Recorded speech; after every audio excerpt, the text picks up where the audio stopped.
The dark forest stood silent. Even the remaining creatures lurked, as if anticipating something terrible. But there was a slight movement in the air. It was not people, but rather shadows moving through the forest. They moved with such speed that not a single branch crunched under their feet, and not a single leaf moved.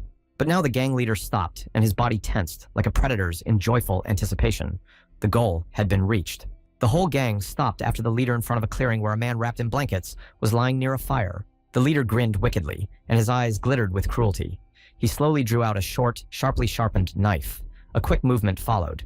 It took a split second for the blade to plunge straight into the center of the bundle. The ringleader and his gang jumped down to admire the loot. But as they jumped, they realized something was wrong. The bandits' instincts told them it was a trap, and they had fallen into it like a stupid rabbit. The bundle from which his blade protruded was stuffed with rags. The man they were hunting wasn't in it. The bait was very cleverly crafted, which means the young man went to a lot of trouble to lure them here. He was the only one capable of such sneakiness. No one here would dare to stand in the way of the gang. You could have paid for it with your life. The ringleader would be furious. Now he must find and destroy the Joker, no matter what it takes. Another shadow appeared silently behind him. The dark-clothed man was standing nearby, calmly watching the scene with his bow in his hand. His eyes were mocking, but his mouth was set in a stubborn line.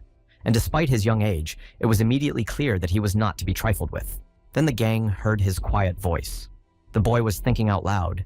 I wondered if it would be a crime if he took the lives of oncoming bandits.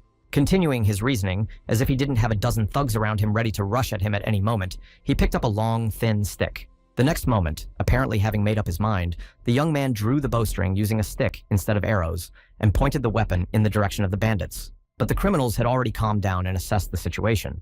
Realizing that there was only one person against them, they began to mock the young man. The leader relaxed and only wondered aloud what kind of a madman was willing to give up his life. And he himself had come into their hands. But at the same second, he collapsed on his back, the branch sticking out of his head right in the middle of his forehead. It went in deep and left no chance for life. The bandits parted in horror. For years, their boss had been respected by all the gang members for his power of speed and brutality. Now he was lying defeated on the ground at their feet. And what was most interesting was that he had not even had time not only to fight, but even to say a word. Never had they seen such strength and speed in a man. Their cruelty had known no bounds before. But now they felt the end was near, and they were afraid. One by one, the bow began to release arrows, hitting the bandits. The whistle of the arrow was the last sound they heard in their lives.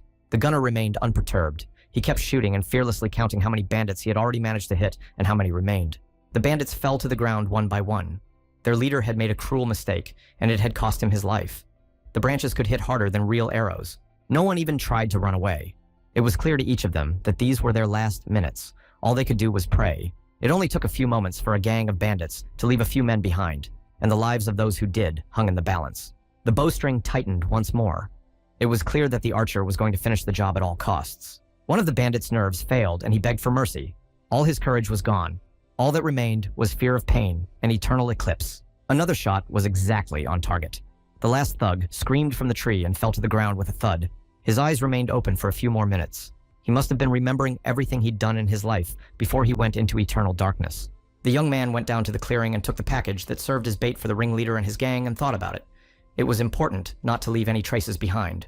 His eyes grew sad, and he sighed heavily as he took one last look around the clearing and the defeated bandits. The young gunslinger was reminded of all the stories Darian had told his named father. No, the real world was very different from the stories about it. Easily jumping from branch to branch, he wrapped his heart in armor, out of habit. Now this world of people only bored him without causing him pain. And the very people he had once been so eager to meet were not sympathetic to him.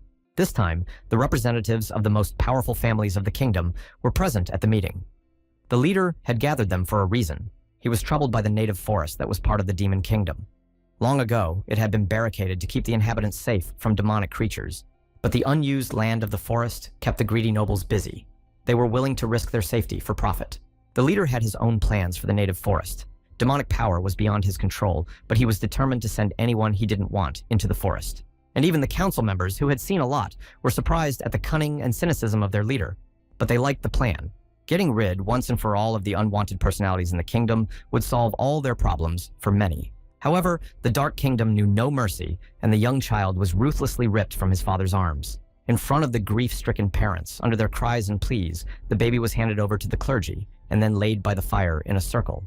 The ritual had begun, and the energy released by the clerics turned into sparks and flames. It flooded everything around them with light. By repeating secret words, they addressed the demons of the night and the darkness itself. And the baby was an offering for them. The child was being prepared for teleportation. Guards in steel armor guarded the action. No one had the right to interfere in what was going on, let alone prevent it. The ritual took place in front of the child's mother and father. The leader wanted to break the spirits of all those who didn't want it. Now everyone will keep quiet for fear of their family. For the last time, Mother shouted the name of her newly born son, Helmut. But the child had already been teleported to the native forest. No one has ever come out of this place alive. The forest became a purgatory for all sinners and the righteous. But there was a legend that a sinner who escaped from the forest would be considered forever cleansed of his sins. They were supposed to be fairy tales for those who never gave up hope.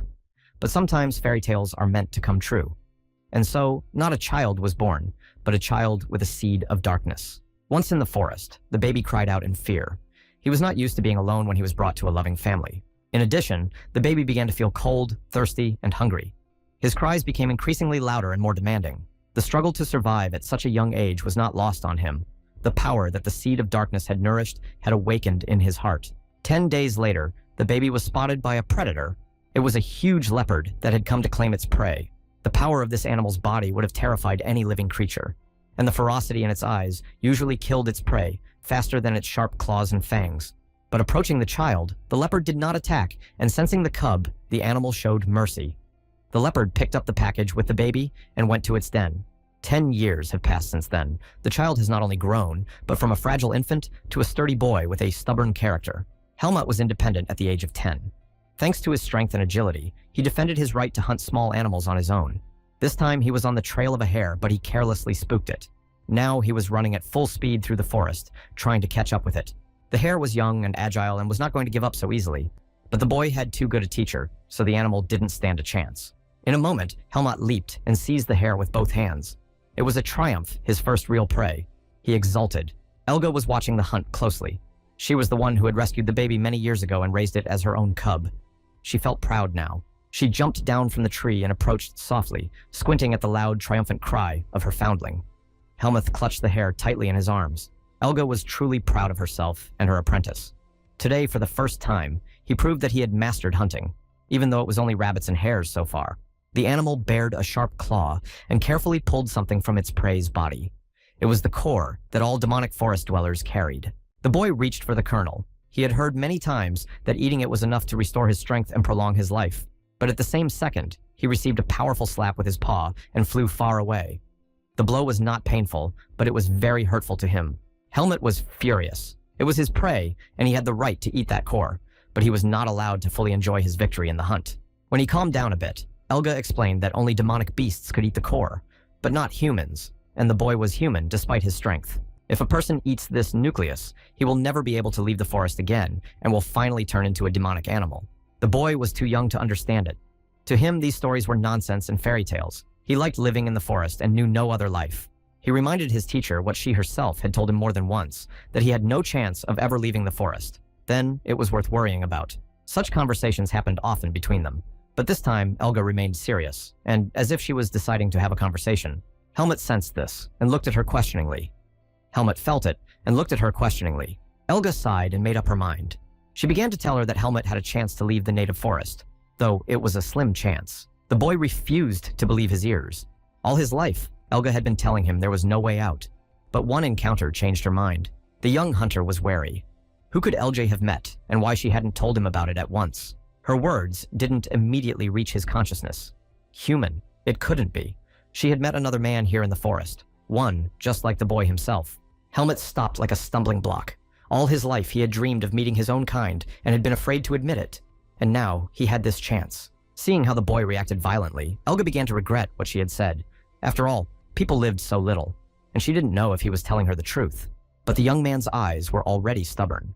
Elga knew that now she could not get along with him, and he would stand his ground until he got what he wanted. She made a decision not to prevent the two people from meeting.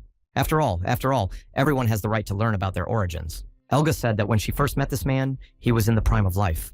But many years after meeting him, he was already very old. Helmut held his breath and listened further. Elsa talked about the demonic energy that squeezes the powers. That's why she didn't believe the man was still alive. But the boy was stubborn. He insisted on telling where he could find the man and talk to him. That was his main wish and right. Elsa kept telling Helmut it was time for him to grow up. but now she was upset that they would have to part. She had invested a lot in him, so she kept coming up with more and more excuses, trying to stop her student from making a rash move. But the boy was stubborn. Elsa had lost her patience. Arguing with this human cub was simply unbearable. Well, let him go. She said the man could be found east of their lair, but she was so angry that she refused to help him get there somehow. Elga realized how strong was the boy's desire to meet another person, even though he always hid it under a mask of indifference and ridicule. It finally pissed her off. She thought she'd given the boy everything he needed. All her life she had cared for, warmed, taught, protected, and fed him. Well, it's time to break up, but she won't be rescuing him from trouble this time. Now he has to learn to cope on his own. Helmut ran, and his heart pounded with excitement. Could he really be awake and really meet someone just like himself, with arms and legs without a tail and paws? He speculated about the mystery of this man. Elga spoke of his incredible power, but how could that be if he didn't have the seed of darkness in him? The young man ran as fast as he had never run before, not even when hunting. His strength seemed to have tripled. He decided to find out everything he wanted to know when he met him, but a surprise awaited him around the corner. He came upon a high and sturdy fence enclosing a large tract of land. Helmut was a little upset. He had not expected such an obstacle in his way and stopped in indecision. The boy thought about what he should do next. No one invited him to come inside, and he didn't want to quarrel with the owner from the first meeting. Ahead stood a large log house. The boy had never seen anything like it before. The structure was sturdy and solid in appearance. It was obvious that only a human hand could have done such a thing. The young man was delighted. So he began to familiarize himself with the unknown aspects of human life. At the same second, Helmut felt a jolt in his back and screamed in terror. He had grown up with a predator and was used to being on guard, but here he didn't hear a rustle. Someone was pinning his head to the ground with terrifying force. The boy couldn't move, but he couldn't even look at his tormentor. The huge man was in no mood to joke, even though he was a child. He immediately began to interrogate him to find out who was in front of him and why he had come. Helmut was confused. He tried to explain calmly that he had come to see a man like himself. Elga had told him that he was here. As soon as the scary man heard this name, his grip instantly softened, and he looked at the guy not with suspicion, but with interest. After a few minutes of thought, he seemed to have finally made up his mind. The boy was no longer a threat to him. The man released his hand from the child's head, and Helmut was finally able to regain his breath, to rise and try to come to his senses. Now the man towered over him like a mountain, and the boy scrutinized him from head to toe with undisguised interest and delight. And then the man spoke, and his tone was unfriendly. If the guy just wanted to look at him, he'd have to get out or find someone else. Helmut was confused. He had expected a warmer welcome. The boy tried to find words, but he couldn't find anything to say because of his excitement. Finally, he pulled himself together under the big man's stern gaze and took a chestful of air and blurted out in one fell swoop, "I wanted to leave the native forest." He spat those words through clenched teeth. He said it and decided he would do anything but make himself and his words respected. The boy was ready for ridicule and insults, but the man spoke to him in a completely different tone. He said his name was Darian and asked the boy's name. Helmut also introduced himself, but he kept his guard up. He felt like he was preparing to jump in a hunt. His nerves were stretched to the limit, but Darian continued to look at him understandingly and a little pityingly. The boy's feelings were long familiar to him. Helmut explained that Elga had spoken of the man as the only one who knew the way out of the forest, and the boy had come to gain that knowledge. Darian asked the boy why he wanted to leave this place. The man knew very well that things were not as rosy as they might seem in the real world. The young man immediately seized on these words and asked for more details about how life flows among people. He had imagined it many times before he went to sleep. In that world live people without teeth and claws, but anyone can betray for gain. Physical weakness is compensated by cruelty and cunning.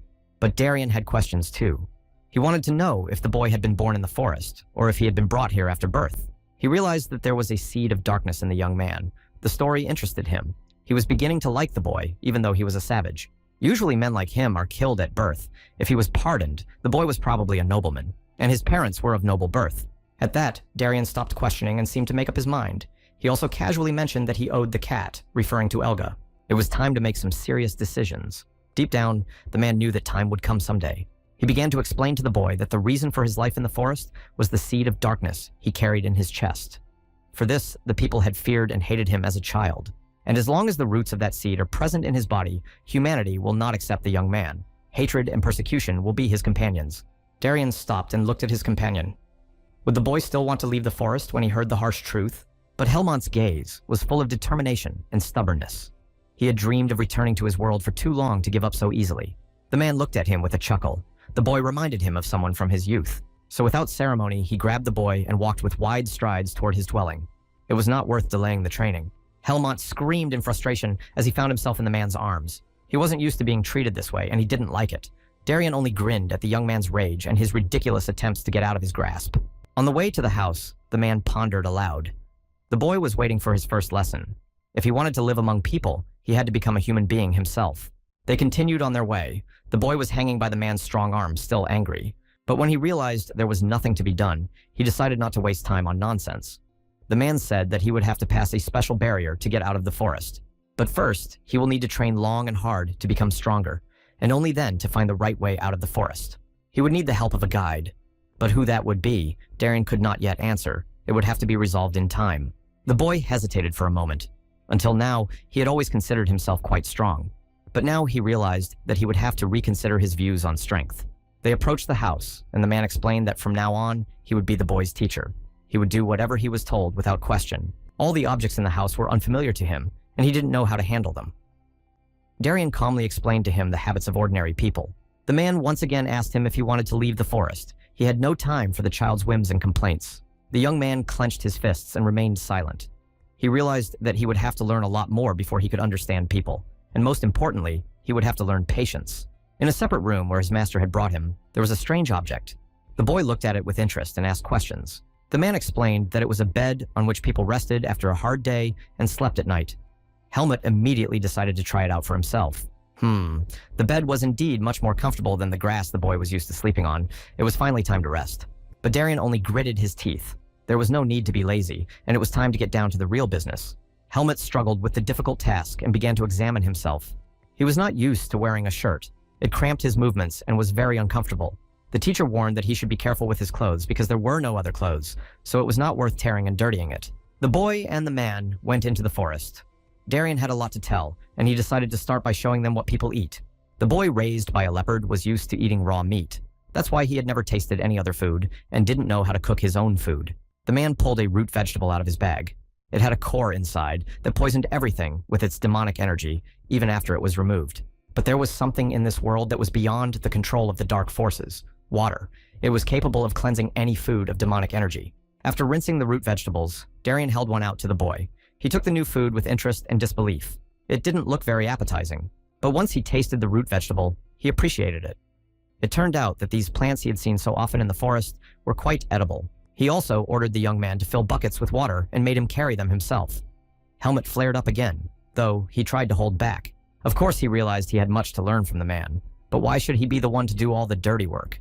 Maybe Darian is just messing with him by making him do senseless and stupid things. And at that second, he noticed a shadow flickering in his side vision. And a huge leopard pushed him hard, splashing water from the buckets. It was Elga, squinting mockingly at her boy. Something seemed to have changed in him in the short time they'd been apart. The boy explained that he had to fetch water from the river. Elga was very surprised, for her foundling had never obeyed and had a strong temper. Helmut was annoyed. He tried to explain that the man just wanted to make him stronger, but in his heart he was embarrassed. Elga sensed this and changed the subject. She asked what he was going to do, now that he had gained his power, and if he still wanted to leave the forest. The young man was sad. He didn't know what was right anymore. Despite the demonic powers, the forest had been his home for 10 years. The animal saw the boy's confusion and sensed that he was at a loss. Helmut looked around and realized that he didn't know what was right, but he felt one thing. He didn't want to stay here. Then Elga realized that it was not in her power or right to hold the boy back. It was his road, and he would have to walk it himself, no matter how much she wanted to help him. She took a quick glance at him and noticed that he'd matured in the short time they'd been apart. She was especially sorry to part with him now, but this boy had managed to melt him, so she could only hope she'd done the right thing. The boy has a long and glorious life ahead of him. I wonder if they'll ever see each other again. The ice-cold water from the bucket poured over the boy from head to toe. His muscles were petrified from strain and fatigue, and his body ached more than ever. But Helmut kept practicing. Nothing in this world would make him stray from the road he had chosen. Darian looked approvingly at the boy's lessons. Occasionally, he gave instructions in a commanding voice, but his gaze was good-natured. Drops of sweat ran down the boy's face, and he found it hard to breathe. But any complaint was met with the master's cold suggestion that he stay in the forest. Helmut continued practicing silently, gritting his teeth, even though it seemed to him that he was about to faint from exertion and fatigue. The man was actually surprised by the boy's stamina and strength. He was clearly different from all the people he had met before. It was already clear that the young man's strength was not caused by the darkness seed alone. There were clearly other innate abilities as well. The sun was setting behind the mountains. That meant that the boy had been practicing for hours on end without a break. His strength was running out. The moment came when the young man collapsed into the grass. He couldn't even move his fingers anymore. But then Darien picked him up carefully and gently in his arms. The boy clearly deserved respect, if not love. All Helmut was thinking about was food. He was very hungry and thirsty as hell. The teacher took his ward to the fire, where some liquid was already bubbling in a cauldron. The boy's nose immediately smelled the aroma of food, and he was awakened. Darien handed him a bowl of soup and forced the boy to take a spoon in his hand and eat as people were used to. The boy's hands did not obey him well, but the hunger was so great. Tasting the first spoonful of soup, Helmut was amazed. He had never eaten anything like it in his life. It was so delicious and nutritious. The spoon flickered in the boy's hands with great speed. He ate and couldn't get enough of the delicious food after the exhausting workouts. The man looked at the boy approvingly, but had his own thoughts. Perhaps the boy was strong and intelligent enough. Then the lessons could be accelerated. Helmut saw the man stand up and walk to the other end of the courtyard. He realized that something else was waiting for him and watched his movements carefully. He called out to Darien, urging him to return to the table, but he refused to eat and said he would show the boy something new. The man promised to help the young man leave the native forest and approached some crate that stood in the very corner of the courtyard. The teacher began to explain that no matter how strong Helmut is, he is still only human, and he doesn't have fangs and claws to defend himself. He was holding a real sword. The man promised that he would start training the boy in swordsmanship from tomorrow. But before that, he wanted to show his skill. After all, you can only truly understand what a blade can do in battle. Darien got into a fighting stance. The muscles under his shirt were tense and swollen in his bare arms. He threw his blade forward in a swift motion. Then, continuing to swing his sword, he walked over to a large rock and ordered the boy to keep a close eye on what was happening. Helmut froze and stared. It was the first time he had seen his master with a weapon in his hands, and he realized that he was about to learn a great lesson. The man swung his sword in an elusive motion, cleaving the air around him, but his gaze remained fixed on the target. Helmut was astonished. In all the time they had spent together, he had never seen such a fierce look in his eyes. The blade flashed one last time in Darien's hands. The speed and power were so great that even the air vibrated with the motion. Helmut jumped to his feet in excitement. He could only see the sparkle and could not catch the movements. Never in his life had anyone moved as fast as his master. At the same time, Darien came closer and closer to the rock. At the same time, the blade of his sword arced through the air. Then a crushing blow was heard, and the lightning from the blade flashed one last time. Shards of rock scattered in different directions. The boy jumped to his feet and ran. The boy jumped to his feet and ran. Helmut was amazed. Never before had he encountered such destructive power. How a man could do this. A deep furrow was left on the ground from the sword at this spot, where Darien had struck the rock. It was incredible and beautiful at the same time. The man stood looking thoughtfully at the remains of the rock. He explained to the boy that strength was the only way to survive among humans. The boy was dumbfounded and could not come to his senses. What was the secret? Why Darien had such incredible power for a human being? The sword in the master's hand was still glowing and crackling slightly. He began to explain to the boy that humans weren't powered by demonic energy like monsters, but by the Force. And though Helmut had a seed of darkness inside him, he was still first and foremost a man, which meant his power had the same source as Darien's. The young man understood. This was the explanation for the superpowers of his main teachers, Man and Leopard. What they had in common was the incredible power they had discovered in themselves. Yes, the teacher had little respect for his ward. He wanted to cool Helmut's ardor by reminding him that his body and spirit were still too weak for super strength. Now the young man's main task is to master the art of sword fighting. He must not only learn to hold the weapon in his hands, but understand the very essence of the blade. Darien was silent for a moment, wondering if he had jumped to conclusions. He wondered if he had jumped to conclusions and if the boy was ready to become a true warrior. But it was too late to doubt. The man handed the young man a sword. Now Helmut must put not only his strength, but also his heart and soul into this blade. Then the weapon would become one with his body. The young man reached out his hands and gently picked up the sword. It was heavy, and it was not easy to hold, and the trembling in his hands from the exhibition fight had not yet subsided. But Helmut knew he could handle the blade. He had already sensed it in himself, as animals do when they sense a thunderstorm. The days of training dragged on. The teacher and his student fought tirelessly from morning until late in the evening.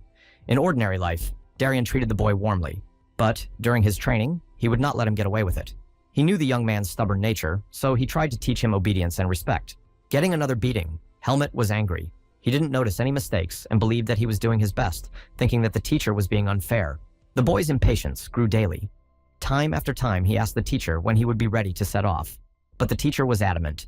He explained to the unwary that a strong body was not enough in battle. His main strength was at the tip of his mind, but the young man was stubborn. He didn't understand why Darien couldn't explain everything to him at once. Instead, he made him think for himself. But the teacher remained silent.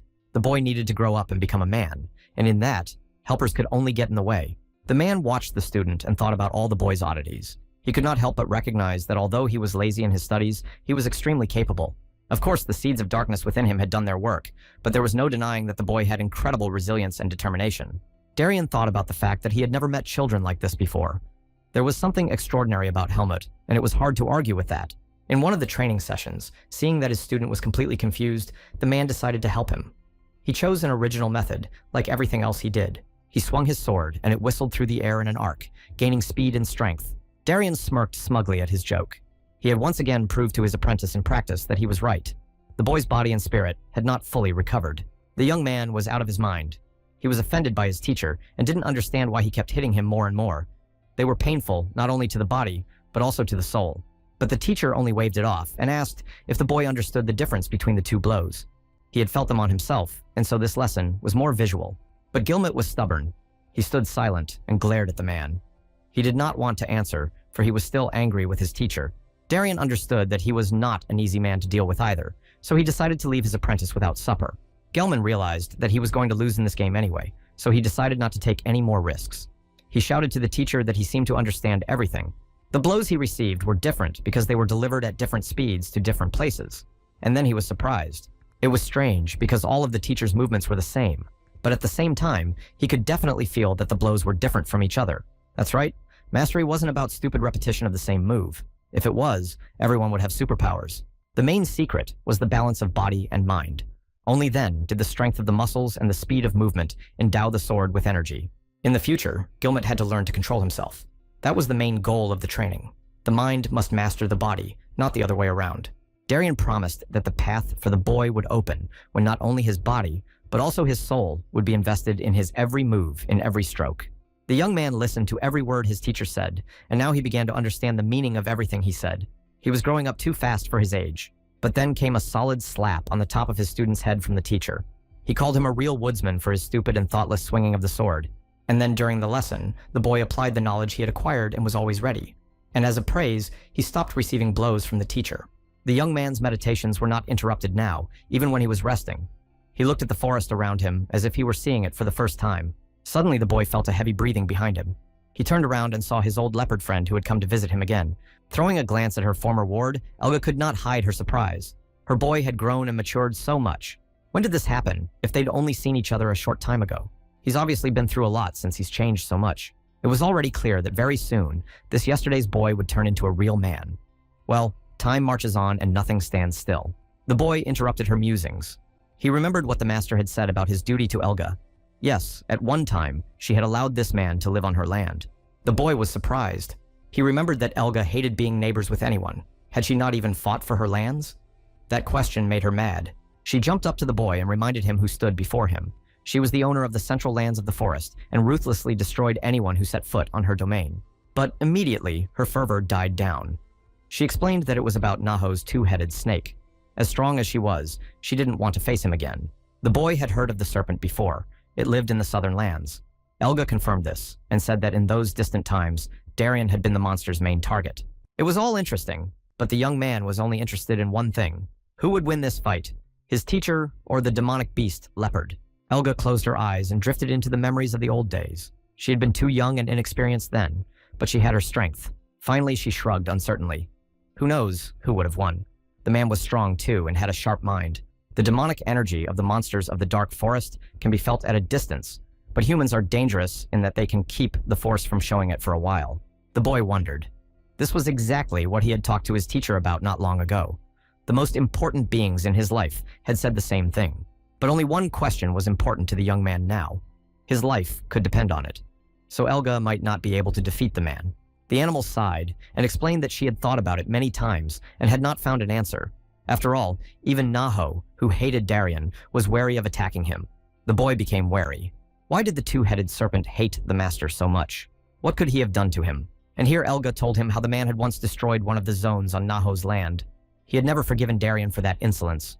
The boy tried to remember what he might have heard about the two-headed serpent's disgusting zones before, but he couldn't remember much. Of course, he supported the idea.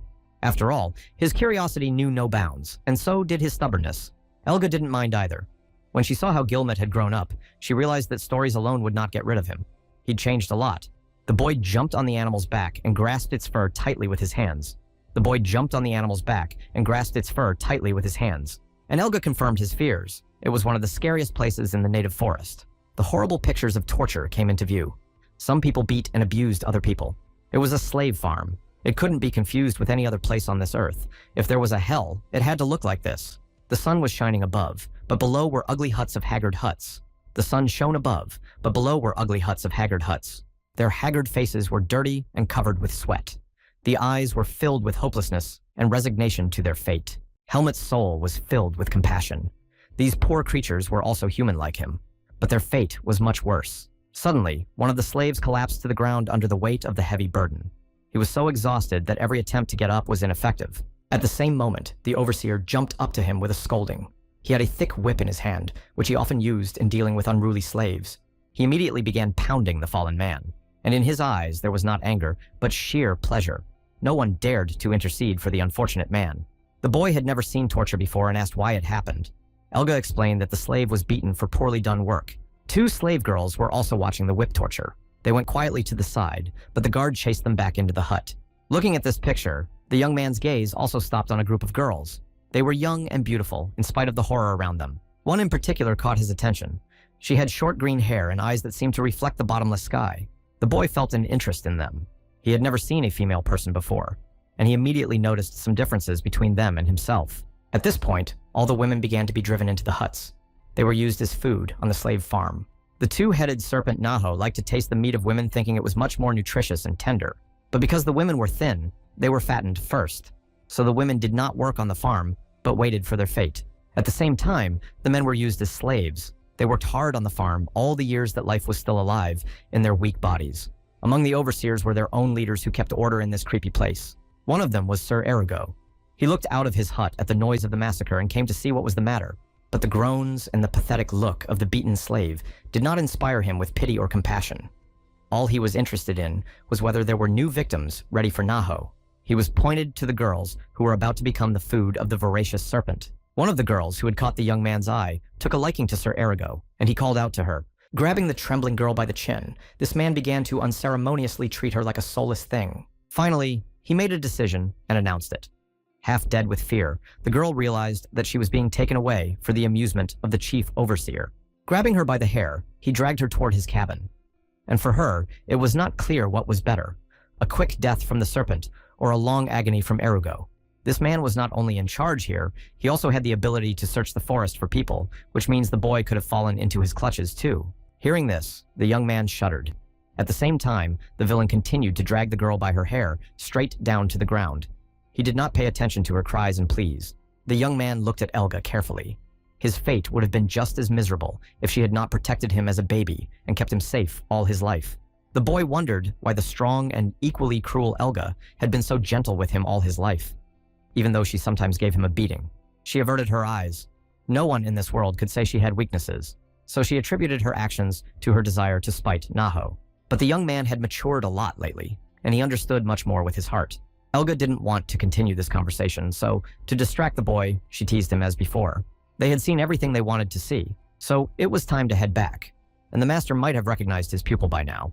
But just as they turned the corner, the young man heard the leopard's powerful body tense beneath him. Elga stopped and prepared to jump. The Naho serpent appeared right in front of them, jaws open on both of its heads. The fight was about to begin. But Snake couldn't deny himself the pleasure of talking to his old nemesis before he destroyed him. Elga was annoyed. She believed Naho was still in hibernation. Otherwise, she would never have jeopardized the boy's life. Although Helmet was incredibly brave in front of the eyes of the two-headed serpent, he felt only chilling fear and numbness. The serpent kept his gaze on the boy. Elga did his best to cover him with his body. Naho was mocking, but his tone was clearly threatening. He tried to twist around and get a good look at the boy. Realizing that nothing was working, Snake turned his attention to Elga, asking her to taste the boy. He mocked her on purpose. She reminded Naho that he preferred to eat women. And he grinned happily when he remembered the feast being prepared in his honor. Still, the young man's scent drove him mad and made him produce a deadly venom in his fangs. Naho freaked out. He finally remembered what the young man smelled. It was the scent of Darian's nemesis. the one he'd never been able to settle the score with. Helmut felt as if he were standing on the edge of a bottomless abyss. His life hung in the balance. All it took was one slight movement of the monster. But then Elga couldn't take it anymore. All her life, she had guarded this boy. And now, she didn't plan on giving him up without a fight. She bared her fearsome fangs and growled menacingly. The serpent would only be able to get the boy over her dead body. This time Naho was hungry and realized that his strength was not enough to handle the two. Naho was hungry this time and realized that his strength would not be enough to handle the two. He was only interested in one question: why he could hear the smell of man on the boy's clothes. For despite the years that had passed since the last time they had met, Serpent remembered that he was in danger as long as Darien lived, and so was his farm. Elga wasn't in the mood for a fight either. She was content with a lean world. So she lied that the young man had simply stolen the man's clothes. Serpent seemed satisfied with her answer, though he noted that he would have gotten even with the boy if he hadn't been under her protection. Elga, who was just beginning to calm down, growled again. She promised to tear to pieces anyone who dared to touch a hair on his head. Naho sneered, saying he was dying of fear. But he reminded her that he didn't want to fight, because they were old acquaintances. He asked how soon they were going to leave, and then he hoped they wouldn't see each other for a long time. After all, their meetings were not joyful. Otherwise, he will have to defend his borders. After all, he doesn't like uninvited guests. The presence of the boy with the wounded shoulder made Elga uneasy. She had to get out of Naho's territory. The serpent hummed goodbye and slipped away as silently as it had appeared. After the danger had passed, Helmut clearly felt a sharp pain in his wounded shoulder. It throbbed with each passing minute and spread through his body. There was no more strength to endure, and in the next minute, the boy fell unconscious on the grass at the leopard's paws. A little later, he came to his senses. The pain had almost subsided, and they set off at a leisurely pace. Elga warned the boy not to walk alone anymore. Of course, Snake wouldn't dare venture into Elga's land, but now he knew Helmut. He was in danger. This time, the boy didn't even think of arguing. He was glad to avoid death and planned to take care of himself in the future, too. Elga noticed the change in the young man's demeanor and tried to encourage him. Her encouragement meant a lot to him. After seeing for himself what kind of terrible monsters he would have to face, he was almost discouraged. He was clearly unprepared for such a fight. Would he ever be as strong and fearless as his friends? After all, he had no chance to survive otherwise. Elga was surprised by the question. Of course, she had noticed that the boy was capable, but she had never thought that he aspired to be like her. The young man was desperate, and Elga tried to cheer him up by reminding him of Darien. The young man was desperate, and Elga tried to cheer him up by reminding him of Darien. No man before him has ever possessed such powers. That means the boy has a chance. The master paid attention to him for a reason. The truth was that the opposite could have happened. After all, without inner abilities, you could put your life into training, and it still wouldn't be enough. But in general, everything in this life depends on the person himself.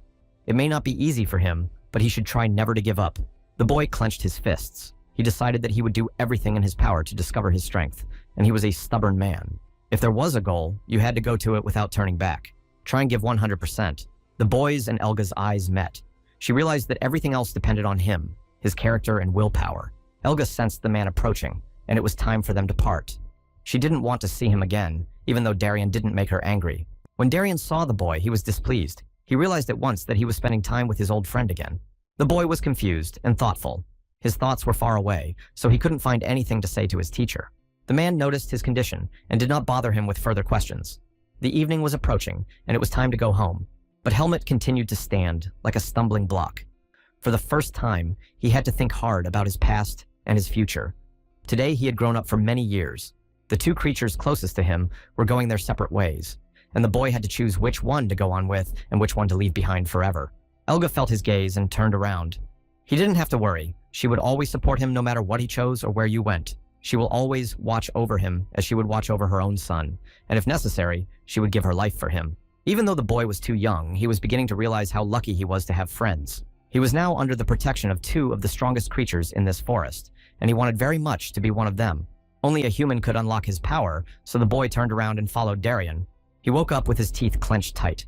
Sweat dripped down his face and his body tensed like a string. He was puzzled, whether this was a nightmare or reality. The boy huddled on his bed and could only moan. His stomach hurt so badly he couldn't even move. It seemed to be the last minutes of his life. Pain filled his whole body and it was hard to breathe. His thoughts were jumbled in his head. The only thing he remembered was that yesterday his teacher had given him some plant and ordered him to eat it right before bed.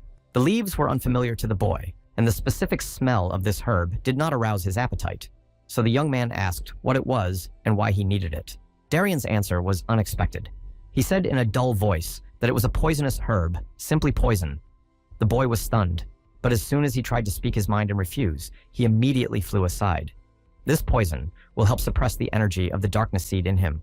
And now, Helmut lay all alone in the room on the bed and felt incredible pain. It felt like his insides were being ripped out.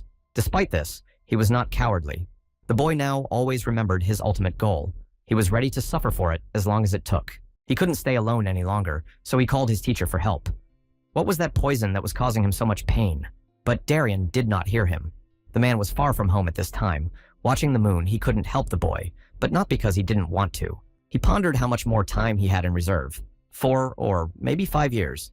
It was not enough, which meant he would have to speed up. Every day, the young man grew stronger and stronger. His agility and skill grew as fast as the muscles on his body. The competition was already easy for him. The sword seemed to have grown into his hand and had long since become an extension of it. The blade moved more and more obediently. He could not yet shatter the rock, as Darien had done in his time, and the trees splintered like splinters under his blade. At every training session, the teacher was invisible to his student, unheard and unheard. He was always there, ready to help with advice or deeds. Darien had long appreciated the boy's persistence and hard work. He had always respected those qualities. One day, he walked up behind the young man silently.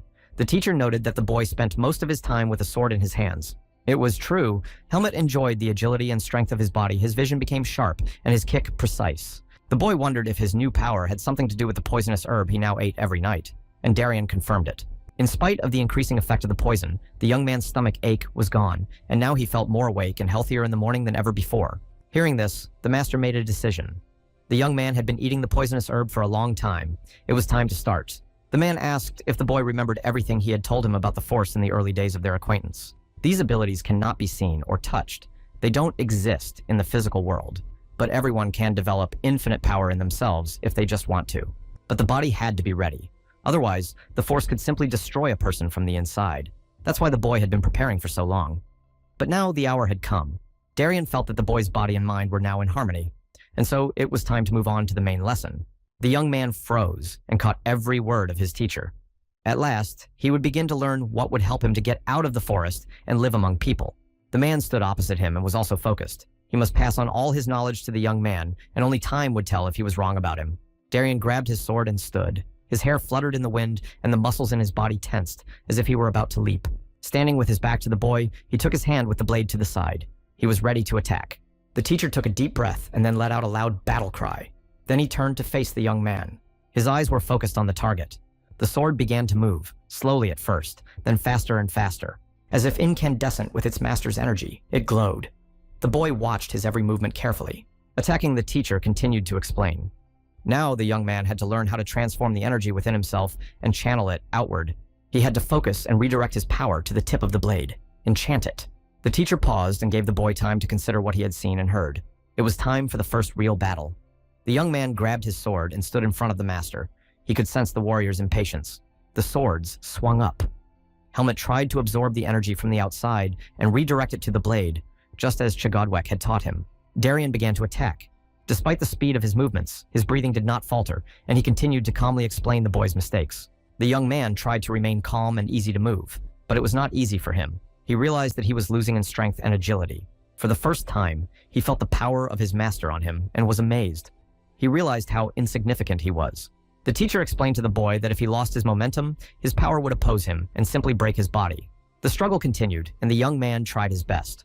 But with each lunge, his suspicions were confirmed. His experience was not enough. The teacher's power was not in his weapons, but in his hands. His energy vibrated the air and everything around him seemed to cease to exist. Another blow hit the tree and the boy managed to bounce off, but the plant itself shattered into splinters. The young man's strength was running out and he asked for the fight to be stopped. Breathing heavily, he sank to the ground and tried to regain consciousness. The teacher scoffed. Had his ward given up so quickly? The boy's eyes lit up with an unkind light. Well, if this is a test of strength, Hamilton will have to pass. With his will in his fist, he's back in his fighting stance. He must show his worth. Only by overcoming your weaknesses can you reach your goal. Once again, with unprecedented speed, he accelerated and rushed straight at the teacher. His sword was ready to slay him, but the man easily and effortlessly repelled each blow. The most frustrating thing for the boy was that he didn't even move. Darien was angering the boy for a reason. Through his rage, he was trying to awaken his force. His instincts must sleep, and his body must absorb more energy. Another attempt on the young man's part and failure again. How do you defeat this damn man? Or maybe he's just a demon in human form.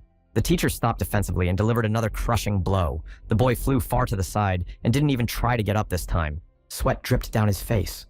Darian explained that from now on, every training session would be like this, until the boy became a man. But Hamilton clearly realized that if he surrendered now, he would lose faith in himself. With his usual stubbornness, he threw himself back into the fight. He was smart and strong, which meant he could be anything he wanted to be. He just had to put in the effort. The fight continued under the teacher's approving gaze. It's not about physical strength. Determination and self-belief were what he needed. Helmut clenched his teeth and threw another punch. Despite his inexperience, his blows were getting stronger and more accurate. The teacher felt the boy's growing power and rejoiced. He did not let the young man down and did not give in to him, and at the same time, he encouraged and supported him. He acted as a true teacher should. Now the boy's speed was almost as fast as his teacher's. He could feel his own power awakening in him, absorbing the external energy. His power flowed to his fingertips, and his sword glowed as brightly as Darian's. It was a whole other level. Helmut was no longer a little boy. He was a warrior. He had earned that title. He looked around, and for the first time, saw the forest as it really was, with dry and old trees. And instead of a blooming summer, it was a harsh winter. Swirls of demonic energy hovered in the air. It seemed like it was even possible to touch them. And this time, it was so easy to use the force. Now he understood everything he had been taught. He had found his power, and the road to the real world was opening before him. 4 years have passed since then, and the young man has already settled into the real world of eternal winter. He had visibly grown up and matured, but he never gave up his daily training, and his skill now sometimes surprised the teacher himself. He had grown broad in the shoulders, and his muscles were as strong as Darian's. Physical strength rushed outward.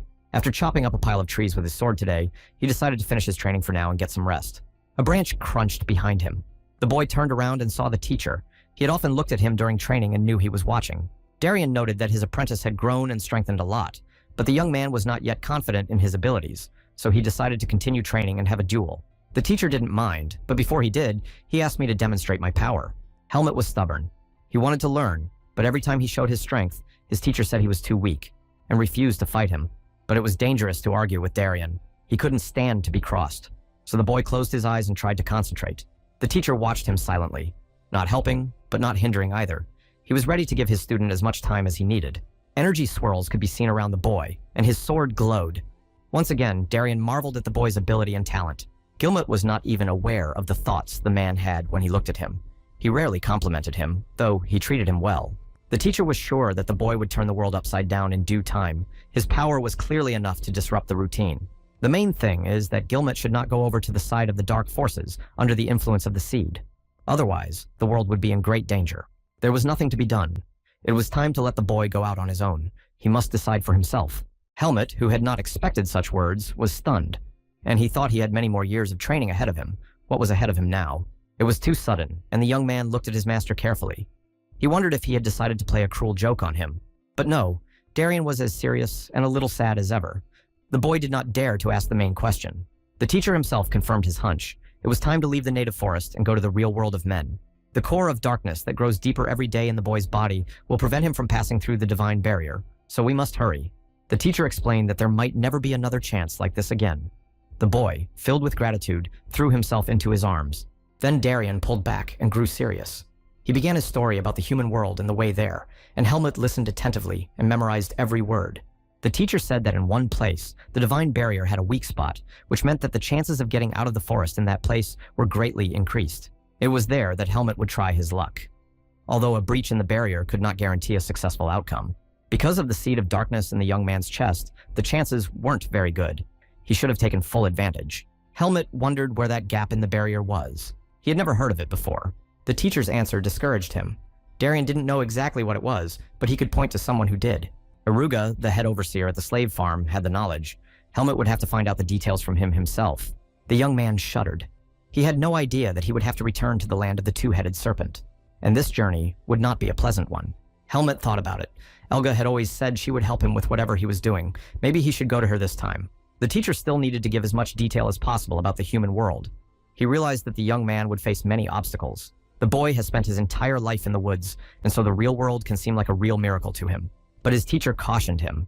The fascination with people would not last long. Disappointment will also be Helmut's faithful companion in this world. The boy tried to memorize every word. He didn't know what the future held for him, and now any information could be useful to him. Darien had experience with humans and warned that one day Helmut would surely feel desperate and his spirit would sink into darkness. And the main thing is not to forget who he is and where he came from, and don't let anyone undermine your faith in the real you. Darien was silent. Now he had given the boy all the knowledge he possessed, and he had nothing more to say. It was a hard conversation, but it needed to be finished. Darien took a deep breath in and out before answering. Yes, the boy got it right. This time, he will have to set off on his own and pass all the obstacles without the usual support of the teacher. The young man looked at his teacher with disappointed eyes. He was silent, but his gaze spoke for itself. The man considered the conversation over, and before leaving, asked the boy to be sure to check in with him before he hit the road. Right now, the teacher needed time. He had put too much effort into this young man, and it was really hard for him to part with him. Helmut had a lot to think about too. His life was taking a sharp turn. Nothing would ever be the same again. The young man couldn't sleep, so he went to the riverbank in the evening. His mind was full of thoughts that flowed and bubbled like water. He felt fear and uncertainty about the journey ahead. Left unsupported, he didn't know what to do next. A shadow appeared behind him, and Elga stepped into the light. She always sensed when the boy needed her and was there for him. She already knew that tomorrow her ward would embark on a dangerous journey, but it was his choice and his wish, and she respected that. But the young man looked unhappy. He was thinking not of the difficulties ahead, but of the feelings that the road aroused in him. There was no joy or impatience. He decided to share this with Elga. After all, she was the one who knew the boy best. She had been his mother for the first 10 years. He knew what he had to do, but his heart remained here in the forest. And when he thought of separation, something hot felt in his chest. Elga sighed. She hadn't encountered humans often, but she knew them. Their hearts were ardent, and they knew how to love. Unlike demonic monsters, humans often did not do what their minds told them to do. More often than not, they were guided by feelings and desires. Elga explained to the boy that he was becoming human, and the water that collects in his eyes was tears. The dawn was breaking. It was time to return to the teacher's house and take the last, decisive step, no matter how hard it was. But before he opened the door, the young man looked back once more at his named mother. It would be hard for him to live without Elga, and he would hardly ever be able to forget her. She was standing in the distance, watching him with her gaze. She stood far away, watching him with her gaze, her low growl that cheered him up and gave him some confidence. Well, it's time for action. He's not the same kid anymore, and it's time for him to live on his own. Let's go. When he opened the door, it took him a few seconds to adjust to the darkness. He could make out the silhouette of the teacher on the floor. When his eyes adjusted, he realized that Darien was sitting in the lotus position with his eyes closed. The sword and a bundle of the boy's belongings lay before him. The young man waited for a few minutes, but the man still didn't open his eyes. The young man didn't seem to need to wait for a farewell speech. Still, the boy decided to break the silence. He called his teacher's name several times, but there was silence in response. The answer was obvious. Not a single muscle on his face shook. What he was thinking before his end remains a mystery, as always. But Gilmet couldn't leave in silence. They had a lot to do with their teacher, and he deserved a farewell speech. The boy decided to explain himself one last time. He said that he had no idea what was ahead of him, but that he really had to go. He picked up the sword that had long since become an extension of his arm. This weapon would now be his only companion. In his other hand, he took a bundle with his belongings. Standing on the doorstep, he took another look at the hut that had replaced his home. He will remember his teacher like this, peaceful and sitting still with his eyes closed. Gilmet thanked him mentally and said goodbye. Will his heart find the same shelter somewhere in the real world as it did here? Breakups always hurt. Darien will always be remembered as a teacher and a warrior, strong, courageous, and unbreakable. With a sad heart, the young man left the house. Elga was waiting for him in the courtyard. She explained that Darien's deadline had arrived, but he had warned her about it once before when they met. In an effort to cheer up her boy, she talked and talked. Everything in this life comes to an end, and everything has a beginning and an end. She explained that the teacher did not deserve pity because he had lived a long and full life. It remains now to remember this man with respect. It turns out that when Helmut was abandoned in the woods as a baby, he had a locket around his neck. Elga kept it and waited for the right opportunity to give it to him. Now that the young man was going to the human world, he might need it. The boy unwrapped the cloth, and in his palm was a round medallion of yellow color. It was gold, an expensive and rare metal. The boy remembered his teacher saying that Helmut's parents were probably from a noble family. Elga also thought her boy was born an aristocrat, and maybe this thing would help the young man find his real family someday. Helmut opened the locket and saw the engraving. May the light show you the way. This inscription had been thought up by loving people. There was also a signature, Margaret Irene. The boy was pretty sure that was his mother's name. Elga advised to start looking for his family as soon as the boy was able to get out of the forest. She knew that a mother would always help her child. Now there were pressing matters to be dealt with. Elga had warned that Naho was in hibernation, but her appearance at the slave farm would definitely wake him up. But since that morning, the boy had matured a lot.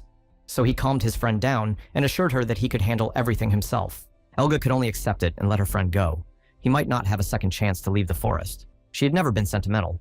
Despite her qualities, she remained a demonic animal, so the warm embrace didn't happen. But she did love him as best she could, so she wished the boy an easy way and asked him to take care of himself. And then she sat in the treetop for a long time, watching Helmut walk away on the trail, leading to the slave farm. The boy didn't get to his first target until the evening. But that was even better. He didn't need any unnecessary witnesses. Sneaking onto the farm property, he lurked and didn't know where to find Aruk. But fate was favorable. The young man saw a man in a cloak nearby. As he looked closer, he realized it was the man he was looking for, though his face was hidden by a deep hood. The hunt was on. When he entered the house, the chief warder closed the shutters and threw off his cloak. His business was finished for the day, and he planned to go to bed soon. Suddenly, a slight rustle came to his keen hearing, and he turned around sharply.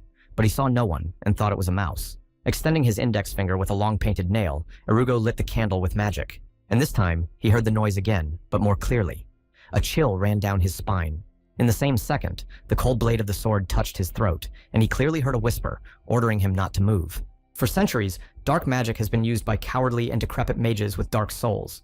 After all, only evil forces could give them power. But some people were willing to do anything to gain power and authority. With their dark souls, they unleashed their potential to commit more and more crimes. Irugo was such a man. Seeing other mages, he was consumed by envy and hatred. He would do anything to become stronger. In return, Irugo had to perform sacrificial rituals to replenish the army of the dark forces, and the slave trade gave him that opportunity. He himself derived real pleasure from the suffering of his victims, and so he grew stronger and more powerful every day. Other mages suspected him of his crimes and investigated him. Then the whole world learned of his evil deeds. Then Irugo tried to escape, but was caught and brought to the court. He was given the choice of being executed or going into exile. This cruel man could take other people's lives with ease, but he shook on his own. So he did not agree to be executed, but went to the native forest. There, he decided to continue his evil deeds. Irugo found the two-headed serpent and became his vassal in exchange for human lives. All the exiles Irugo had gathered took an oath to serve the serpent, and in return, they were given the right to live. So a slave farm was created where people were treated worse than animals. Irugo became the leader of the place. Living in hatred of all living things, he treated people like cattle. And Naho, though he was the true master of all things, gave Irugo complete freedom. In return, he demanded an uninterrupted supply of victims. But the old overseer's ambition was still intact, so it was no longer enough for him to be a servant of such a powerful master. Besides, winter had always been the most difficult time for him in the native forest. At this time, Naho would go into hibernation, and the other demonic beasts would take advantage of this and attack the farm almost every day. But even then, Irugo enjoyed his life, for he nurtured the darkest parts of his soul. The minute Gilmet attacked Irugo with his sword, he was frightened, but he recovered quickly enough and asked what his captor wanted. The young man did not hide. He gave his name and the reason for his coming. The overseer only gritted his teeth at the insolence of the young man. Irugo was always well informed, asked if Helmut was the apprentice that Darien had taken in to train. But the young man had no time to play his games and satisfy idle curiosity, so he insisted on his own. Irugo knew he was in his home and that there were guards waiting for him outside, so he brazenly asked why he would share such information. Helmut pressed the blade of his sword harder against his throat. It reminded him that he was ready to kill. But Irugo was not simple and did not lose his cool. He explained to Helmut that he would wake up the moment his minder lost his life. Irugo continued to tease Helmut. He said he was just a pathetic child and couldn't handle the two-headed serpent. The young man asked if his master knew how to raise the dead because it was the only thing that would help Irugo if he didn't tell him how to leave the forest. The boy was constantly on guard. He knew the cunning and cruel temperament of the overseer and realized that he could expect a sneak attack at any moment. Realizing the boy's determination, Irugo reminded him that only he knew the way out of the forest, and by killing him, the boy would stay here forever. But Helmut wasn't a stupid kid anymore. He said he knew the wizard's habit of writing things down, so all he had to do was find his notes. The overseer was impressed with the boy's resourcefulness. Perhaps he was wrong about him. His eyes glinted angrily. Well, if the boy wants the information, he'll share it. Taking the candle, he headed to the other corner of the room, and Helmut followed him with his sword at his throat. A tall, ornate staircase awaited them at the bottom, and with the sword at his back, Irugo led the boy down. On the way down, the overseer decided to question the boy, but he was not in the mood for conversation, and remained stubbornly silent. At the end of the stairs, a huge library opened up before him. The overseer decided to warn Helmut. The method from the magician's book was the only one, but it could hardly be trusted. It was the only method in the magician's book, but it could hardly be trusted. Only Darien could accomplish this task, Irugo noticed. Well, he wasn't here, so he didn't dare. Seeing the effect the mention of the teacher had on the young man, the overseer decided to find out how the strong man was doing. The young man could not contain his sadness. Memories of his teacher still brought him pain, and Irugo understood at once. Chuckling happily, he pulled some kind of book from one of the shelves and turned to the young man. Helmut felt a burning impatience. The clue was almost in his hands. He wanted to snatch the book, but the overseer prevented him from doing so. He had an interesting thought. He wondered if such a quick-witted boy would like to stay with him and become his apprentice. And Helmut remembered his teacher again and mentally compared them. No, he didn't want to learn anything more. He already knew everything he needed to know. But Irugo was not accustomed to stopping in front of difficulties. He began to promise the boy untold riches and power. But the more he spoke, the angrier Helmut became. His fingers gripped the hilt of his sword harder and harder. All he wanted from this villain was the mage's record. So unless the wretched overseer wanted to stay in that dark stone bag forever, he should give the book away right now. Irugo had no choice but to hold out the book and tell him that he had found these notes in the magician's hiding place, and it would take stealth magic to get out. However, he immediately warned that that mage had never been able to get out of the forest, which meant that this method was unlikely to work. The boy opened the notes and scrutinized page by page.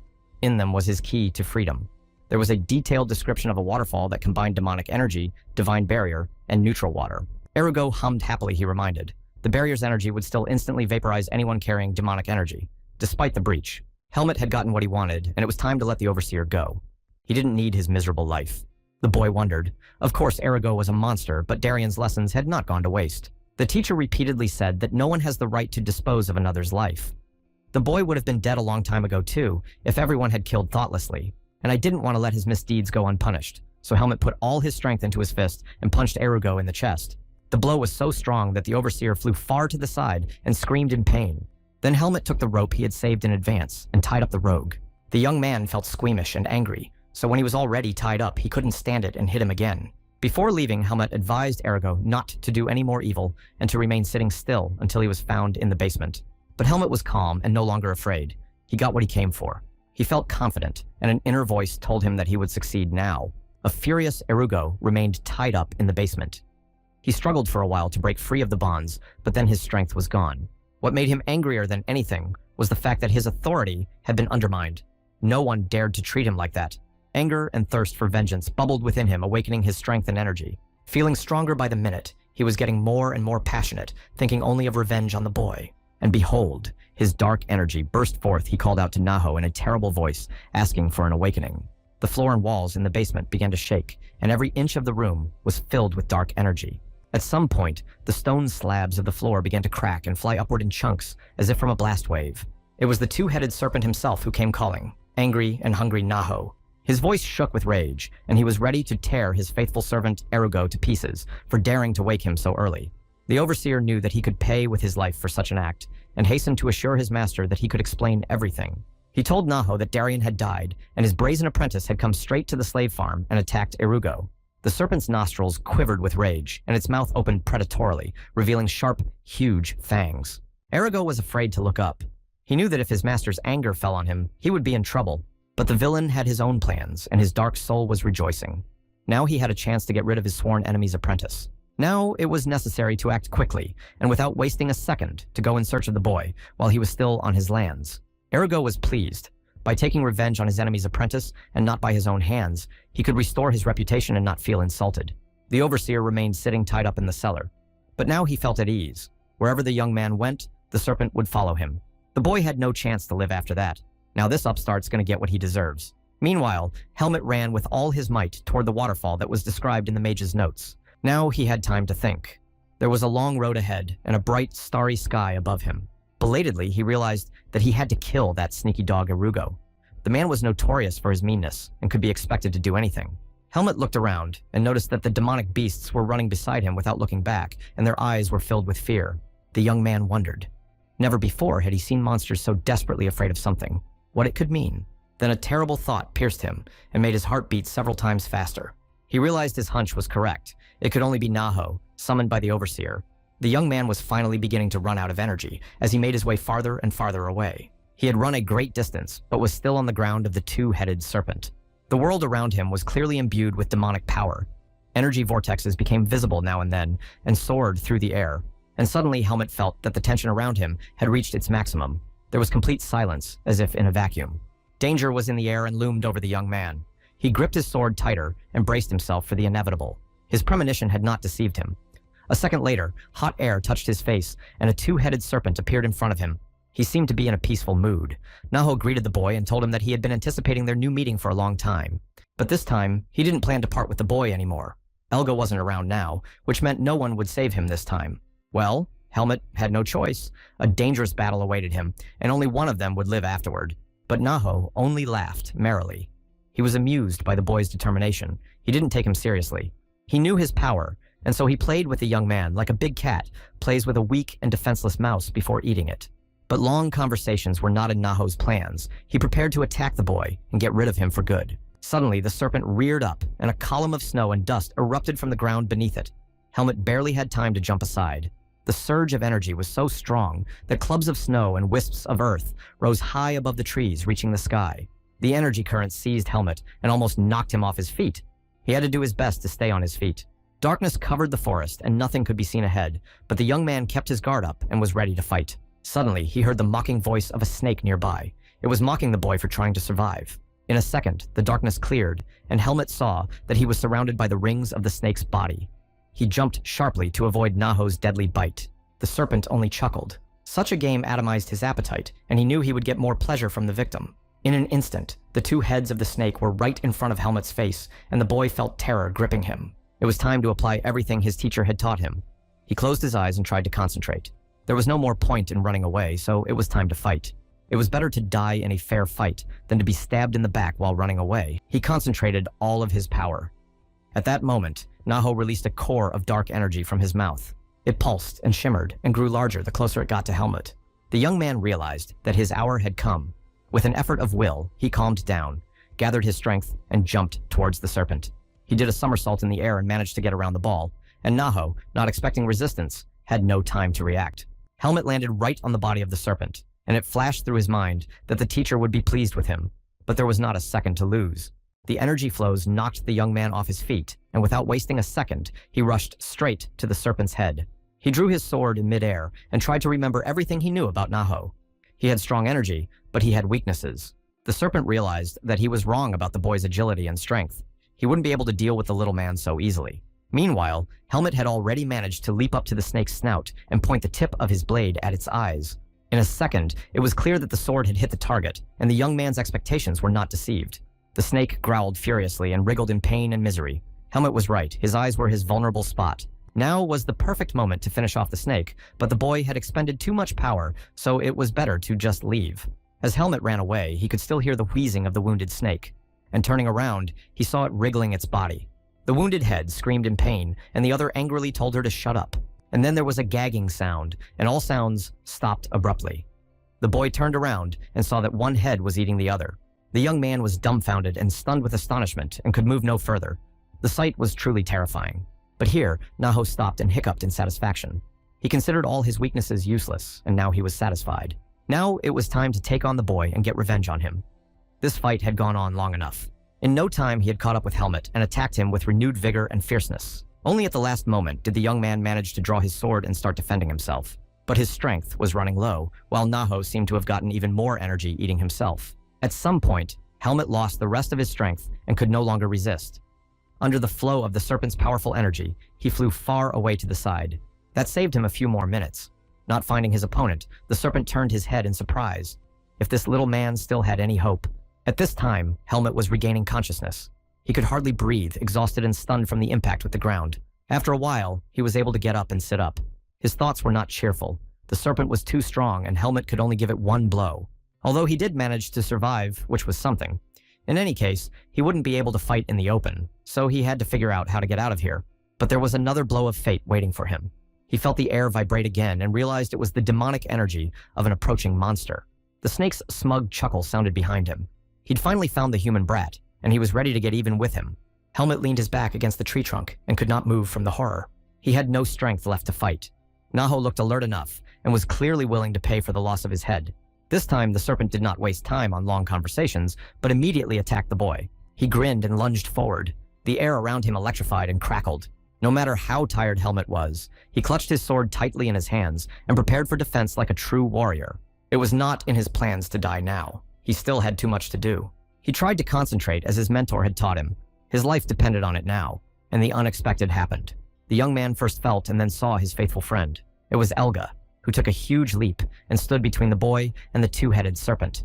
Her fur stood up, and she was ready to attack. There was silence for a second. None of the demonic monsters dared to break it and start a fight. The young man couldn't recover from his surprise, where Elga had come from and how she had found him in the first place. He quietly called out to her, but it was too late. The boy felt powerful whirlwinds coming from his friend. The leopard's rage had found an outlet. The young man had never encountered demonic energy of such power before. Everything around him rang. Without turning around, Elga said how happy she was to see her foundling, but she planned to take care of it herself. Helmut had to leave. As much as he wanted to help, he felt he couldn't even be around a force of that level. Elga also ordered him to get out as soon as possible. She was doing everything for him and his interests. That had to be respected. With a short growl, she told him to leave for the last time. His desire to be free was the most important thing to her. The young man hesitated, however. An interesting thought flashed through his mind for a moment. Was Elga 100% demonic beast? After all, monsters are not capable of pity and compassion. Elga's scream became furious. She wasted her strength in restraining herself and the serpent. Helmut understood her, but it wasn't in his nature to abandon his friends in fights. Elga burst into profanity. She hated to be crossed. They were very similar to Darien in that way. Helmut had to accept it and leave the battlefield, though his heart was torn with fear of the unknown for his friend. He thanked Elga one last time and turned and ran as fast as he could, as far away from the serpent's land as possible. Elga and Naho were left alone. No one was stopping them from finding out once and for all. They both realized that there would be only one winner in this battle, and there would be no way to negotiate peacefully as before. Naho was more bloodthirsty than ever. This stupid cat was not to interfere with his hunting on his own land. But Elga just did what she had to do. For though she was a monster, her soul was generous. Naho, however, was stranger to these concepts. He only laughed when he heard Elga's reply. All feelings other than anger he considered weakness. They only disgusted him, and now he was ready to destroy Elga. And after he's done with her, he'll catch up with the boy and eat him too. But no, these weaklings deserve only to be chewed up and spit out. Elga decided to tease Snake. She reminded him that he couldn't handle her and the two heads. Not now. Naho could not endure such insults from a cat. He opened his mouth and rushed into battle. The brutal battle had begun. Both demonic monsters were too strong, and now the fate of their lands and all those who dwelled on them was decided. Helmut finally stopped and exhaled, realizing that there were no living things around him. It had been several days since he had escaped from the Naho lands. Piles of monsters lay around him, and he thought that without the support and help of his teachers, he would never have handled them so easily. Without them, he'd have no chance of surviving in these conditions. The words he'd heard from both of them when they broke up kept pulsing through his mind. There would be no second chance. And standing near the waterfall, Helmut realized that he had to get out of the forest. If not for his own sake, then for theirs. They had given up too much for this chance. He listened to himself and realized what was bothering him. He could feel almost no demonic energy in this place, and the seed of darkness in him reacted strongly to his proximity to the divine barrier. All that saved him was the power to hide the seed. Suddenly, Helmut caught a slight movement with his side vision, and his hand grabbed an object faster than thought. It was a quill, and immediately a huge bird appeared above him. He had never seen such a monster in the forest before. Her wingspan was so great that Helmut had to duck so that the powerful whirlwinds of air wouldn't knock him off his feet. Landing next to the boy, the bird spoke. It asked what the human child had forgotten in its lands. Helmut was annoyed. He felt safe here, having escaped from Naho, and had forgotten that this part of the forest was also someone else's domain. Seeing that the boy was confused and didn't answer, she decided to introduce herself. Her name was Igrella. Helmut also said his name, and mentally he tried to remember where he had heard that name before. The young man smelled like a Naho snake, and even the smell of blood couldn't overpower that stench. The bird continued to look at the boy. Another scent hit her beak, but it was innate. It was Elga's leopard scent. The bird wondered whose Helmut was. He belonged to the snake or leopard family. The young man answered that he was from the family of Elga. Igrella was extremely surprised. She hadn't met Elga for a long time and didn't know that she had taken in a human, but they were good neighbors with her and didn't violate each other's boundaries. In the world of demonic beasts, such a relationship was considered almost friendly. What would a member of Elga's family want in her territory? She did not want to quarrel with the leopard, but she would not tolerate an invasion of her land. Helmut hurried to reassure her. He had his own reasons for coming here, and Elga had nothing to do with it. The bird wondered what the reasons might be. If the boy wants to stay alive, let him name them. The young man exhaled and tried to speak as calmly as possible. He realized that his life was hanging in the balance again. He explained that, first of all, his stay here would help Igrella herself. The ruler of the northern lands was interested in what this little human cub could help her with. The bird was amused by the young man's boastfulness. This upstart is sure to get too much on his plate. She laughed at the stubborn man. Well, before he died, he made her laugh. With a chuckle, the bird explained to the boy that it could clearly sense the seed of darkness within him.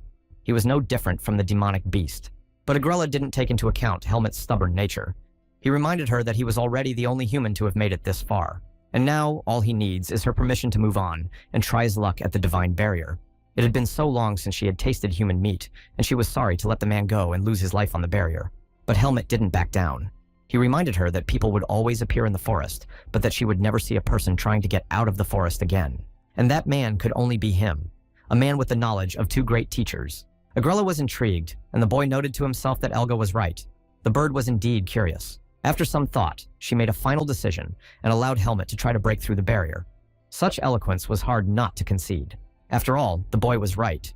Who else would risk their life to get out of the woods? All her life, she had lived in a native forest and had never seen anything like this. She wondered if any of the humans would make it out of here.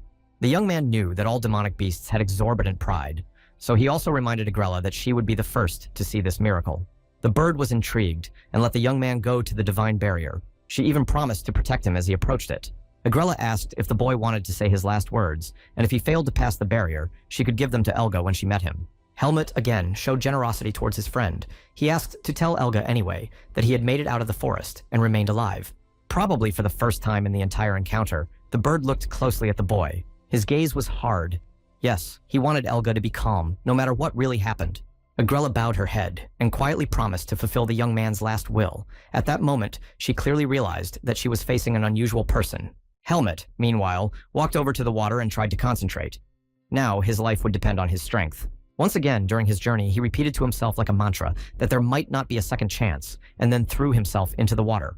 The water was so cold it burned his skin and stifled his breathing, but the closeness of the target made his body burn with fire. That out of strength, he waded through the water column, and the current seemed to help him. A tunnel of water appeared ahead, and Helmet rushed through it. He didn't know what was ahead of him, but he knew it was the way out. Everything was fine for a few moments until the young man felt a blow to his chest. The current became very strong, and this time, it was directed against him. It was getting harder to move every second. Helmet strained all his will. Going forward, he had to see the real world.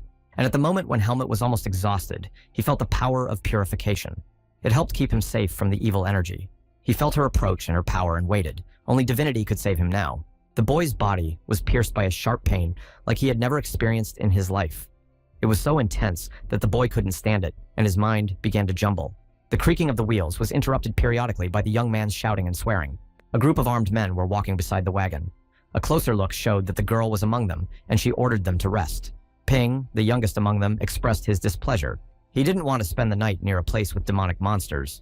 The way of people was not close, and all the way Nastya amused herself by teasing and scaring the boy with all sorts of stories, making him shiver with fear. So now, seeing that he feared the demonic beasts, she sent him to fetch water. The one gave a grudging smack and was immediately kicked in the back. She couldn't stand it when her orders weren't followed the second they were given. The rest of the men supported her need. We needed to get ready for the night before it got dark. The boy took 2 buckets and headed for the lake. He looked around in fear, expecting a demonic beast to jump out from behind the bushes. He decided to get some water as soon as possible and returned to his own. At least they were armed. But while scooping up the water, the boy noticed that the buckets were caught on some seaweed. As he pulled harder, he realized that he had mistaken the seaweed for human hair and pulled some young man to the shore. Of course it was Helmut. For the first few seconds, Ping was digesting what had happened. He looked at the young man's pale face and thought he was dead. And at the same second, his wild yell echoed through the forest, and he darted away. Upon reaching his companions, the boy tried to regain his breath and explain what had happened. Panic gripped him, and he screamed as loud as he could that he saw a real dead man in the river. However, people did not take his story seriously. Ping had a rich imagination and could simply mix it up. That was most likely the case this time. However, seeing that the boy could not recover from his fear, they decided to check, and he showed them the way. Nastya never lost possession. With a shove to Pin's back, she ordered the buckets. They needed water, no matter what the circumstances. The girl came closer to the river and fearlessly went in search of the lifeless body, while Ping froze in horror and moved away from the shore, afraid to come closer. He could already see the young man's wet hair and head sticking out of the water. Nastya saw that there was indeed an unconscious young man lying on the shore. His body was in the water. The skin was very pale, and the lips were almost blue. The young man really seemed lifeless. Pin begged Nastia to get away from the shore as quickly as possible, but she was not timid, especially since she'd noticed something. As she got closer, her suspicions were justified. She saw that the young man was still breathing, albeit weakly. Turning around, she saw that the boy had escaped, and with a shout, she forced him back in time. She pulled Helmet out and began rubbing his chest. These actions had an effect, and after a moment they saw that the young man's eyelids fluttered. After another moment, he was finally able to open his eyes. His breathing recovered and deepened. Nastia and Pin laughed happily. The two of them dragged him to the tree and leaned his back against the trunk. Helmet was still trying to figure out where he was. Had he really managed to get out of the forest alive? It was hard to believe. In the meantime, Pin had managed to run to the camp and bring the rest of the group. They all bustled around the young man with joy. They told him how Pin went to fetch water and saw the young man's body in the water. Afterwards, Nastia helped him to warm up and come to his senses.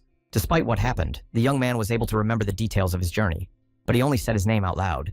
But when the expedition members tried to find out the details of how he ended up in the water, Helmet stubbornly kept silent and only repeated that he did not remember anything.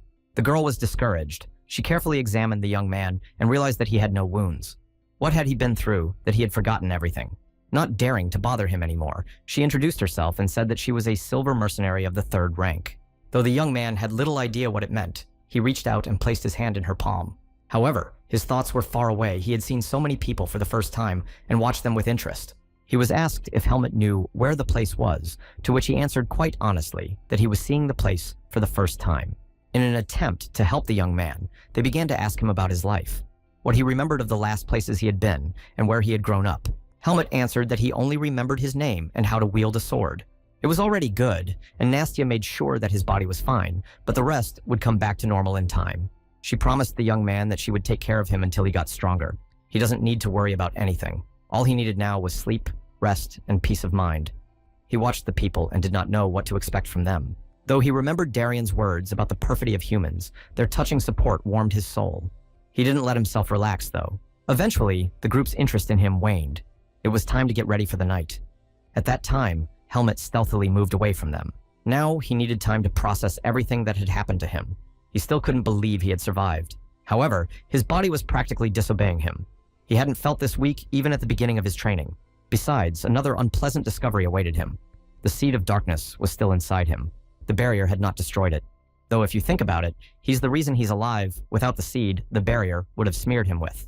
He had reached his goal and finally entered the real human world, but he could not let his guard down.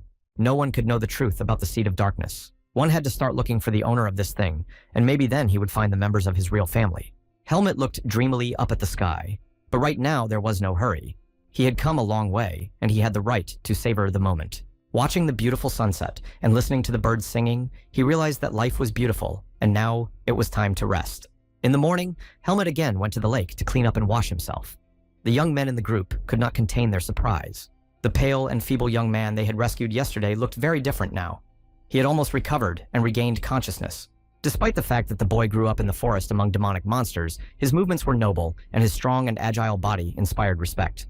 Ping, as the youngest, couldn't stand it and expressed his surprise.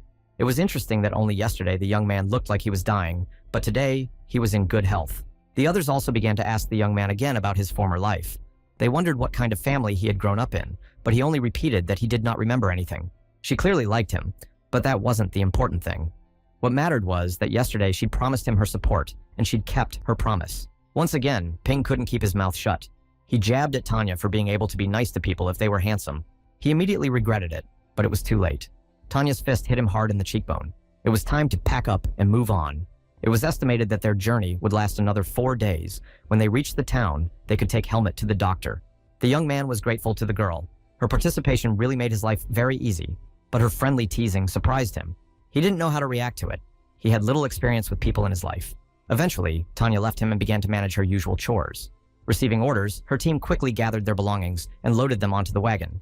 Helmet and Pin remained standing by dumbfounded watching the change in her demeanor. All the way, the young man never once sat down in the wagon.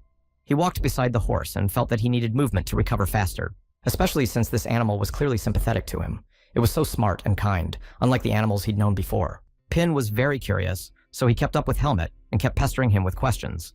Observing the young man and his behavior, he noticed that his manners were different from those of ordinary people.